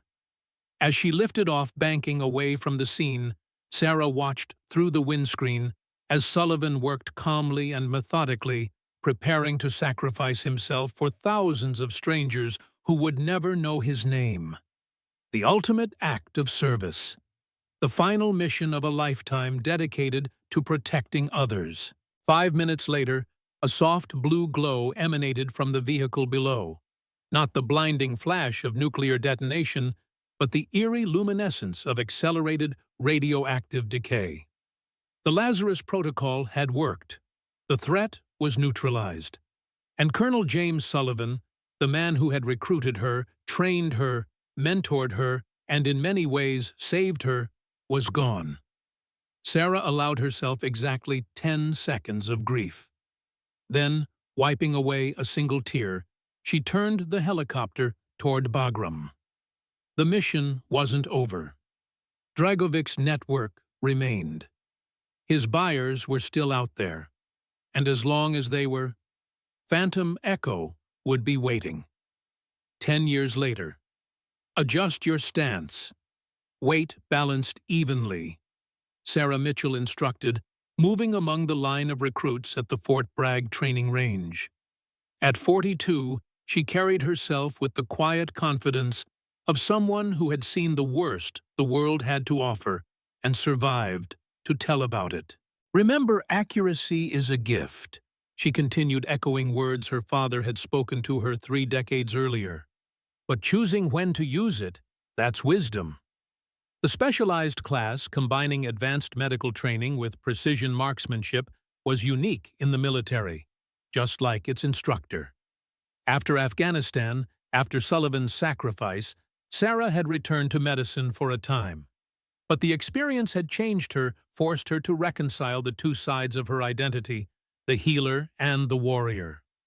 She had found a way to honor both, creating a program that trained combat medics in defensive marksmanship techniques, saving lives by protecting those who saved others. "That's enough for today," she announced.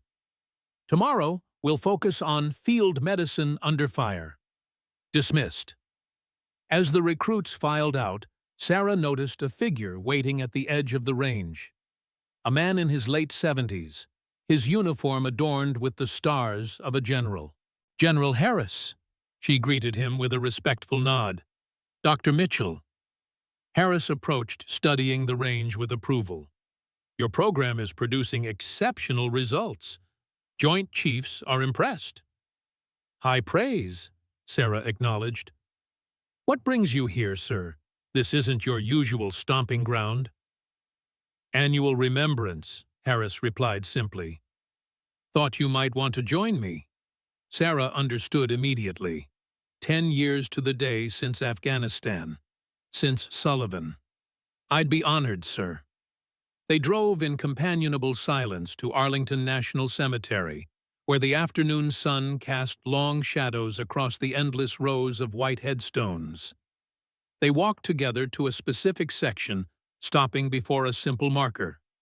"Colonel James Sullivan, United States Army Special Forces, Silver Star. Distinguished Service. Cross, Purple Heart. Not for glory, but for others." Sarah placed a small token on the headstone, a sniper's spotting coin from the Cold War era. Sullivan's lucky charm, which he had given her before her first mission as Phantom Echo. "He would be proud of what you've built," Harris said quietly. "The lives you've saved, the difference you've made." "I hope so," Sarah replied. "Some days I wonder if he was right, if the world still needs people like us. People willing to stand in the darkness. As long as there are those who threaten the innocent, there will always be a need for guardians," Harris answered. Sullivan understood that. So do you. They stood in silence for a moment, honoring a man whose greatest achievements would never be known to the public, whose sacrifices would remain classified for decades. As they turned to leave, Harris hesitated. "There's another reason I came, Mitchell. Intelligence has identified one of Dragovich's former buyers, active again, seeking similar technology." Sarah studied his face. "You're not here just as a mourner." "No," Harris admitted. "The world needs Phantom Echo again." Sarah glanced back at Sullivan's grave, remembering his final words to her. "Complete the mission." Some missions never truly ended. "When do we start?" she asked. Harris smiled slightly. "I thought you'd never ask." In a secret bunker beneath Fort Bragg, Sarah Mitchell stood before a wall of intelligence photos, tactical maps, and surveillance reports. Around her, a small team of specialists prepared equipment, checked weapons, studied terrain models. A new Phantom team, a new mission, but the same purpose that had driven Sullivan all those years ago, protecting those who couldn't protect themselves. Sarah touched the silver medallion around her neck, her father's last gift, and thought of Sullivan's sacrifice, of all those who had given everything so others could live in peace. As she briefed her team on the operation ahead, Sarah felt the familiar calm descend, the perfect focus that had made her Phantom Echo. But now it was tempered with something else, the healer's understanding of what each life was worth. The doctor's commitment to saving rather than taking. She had found balance between her two selves, the sniper and the surgeon, the warrior and the healer, and in that balance, she had found purpose. "Gear up," she told her team. "We move in 30 minutes." The ghost rifle was back, and this time she wasn't hunting alone.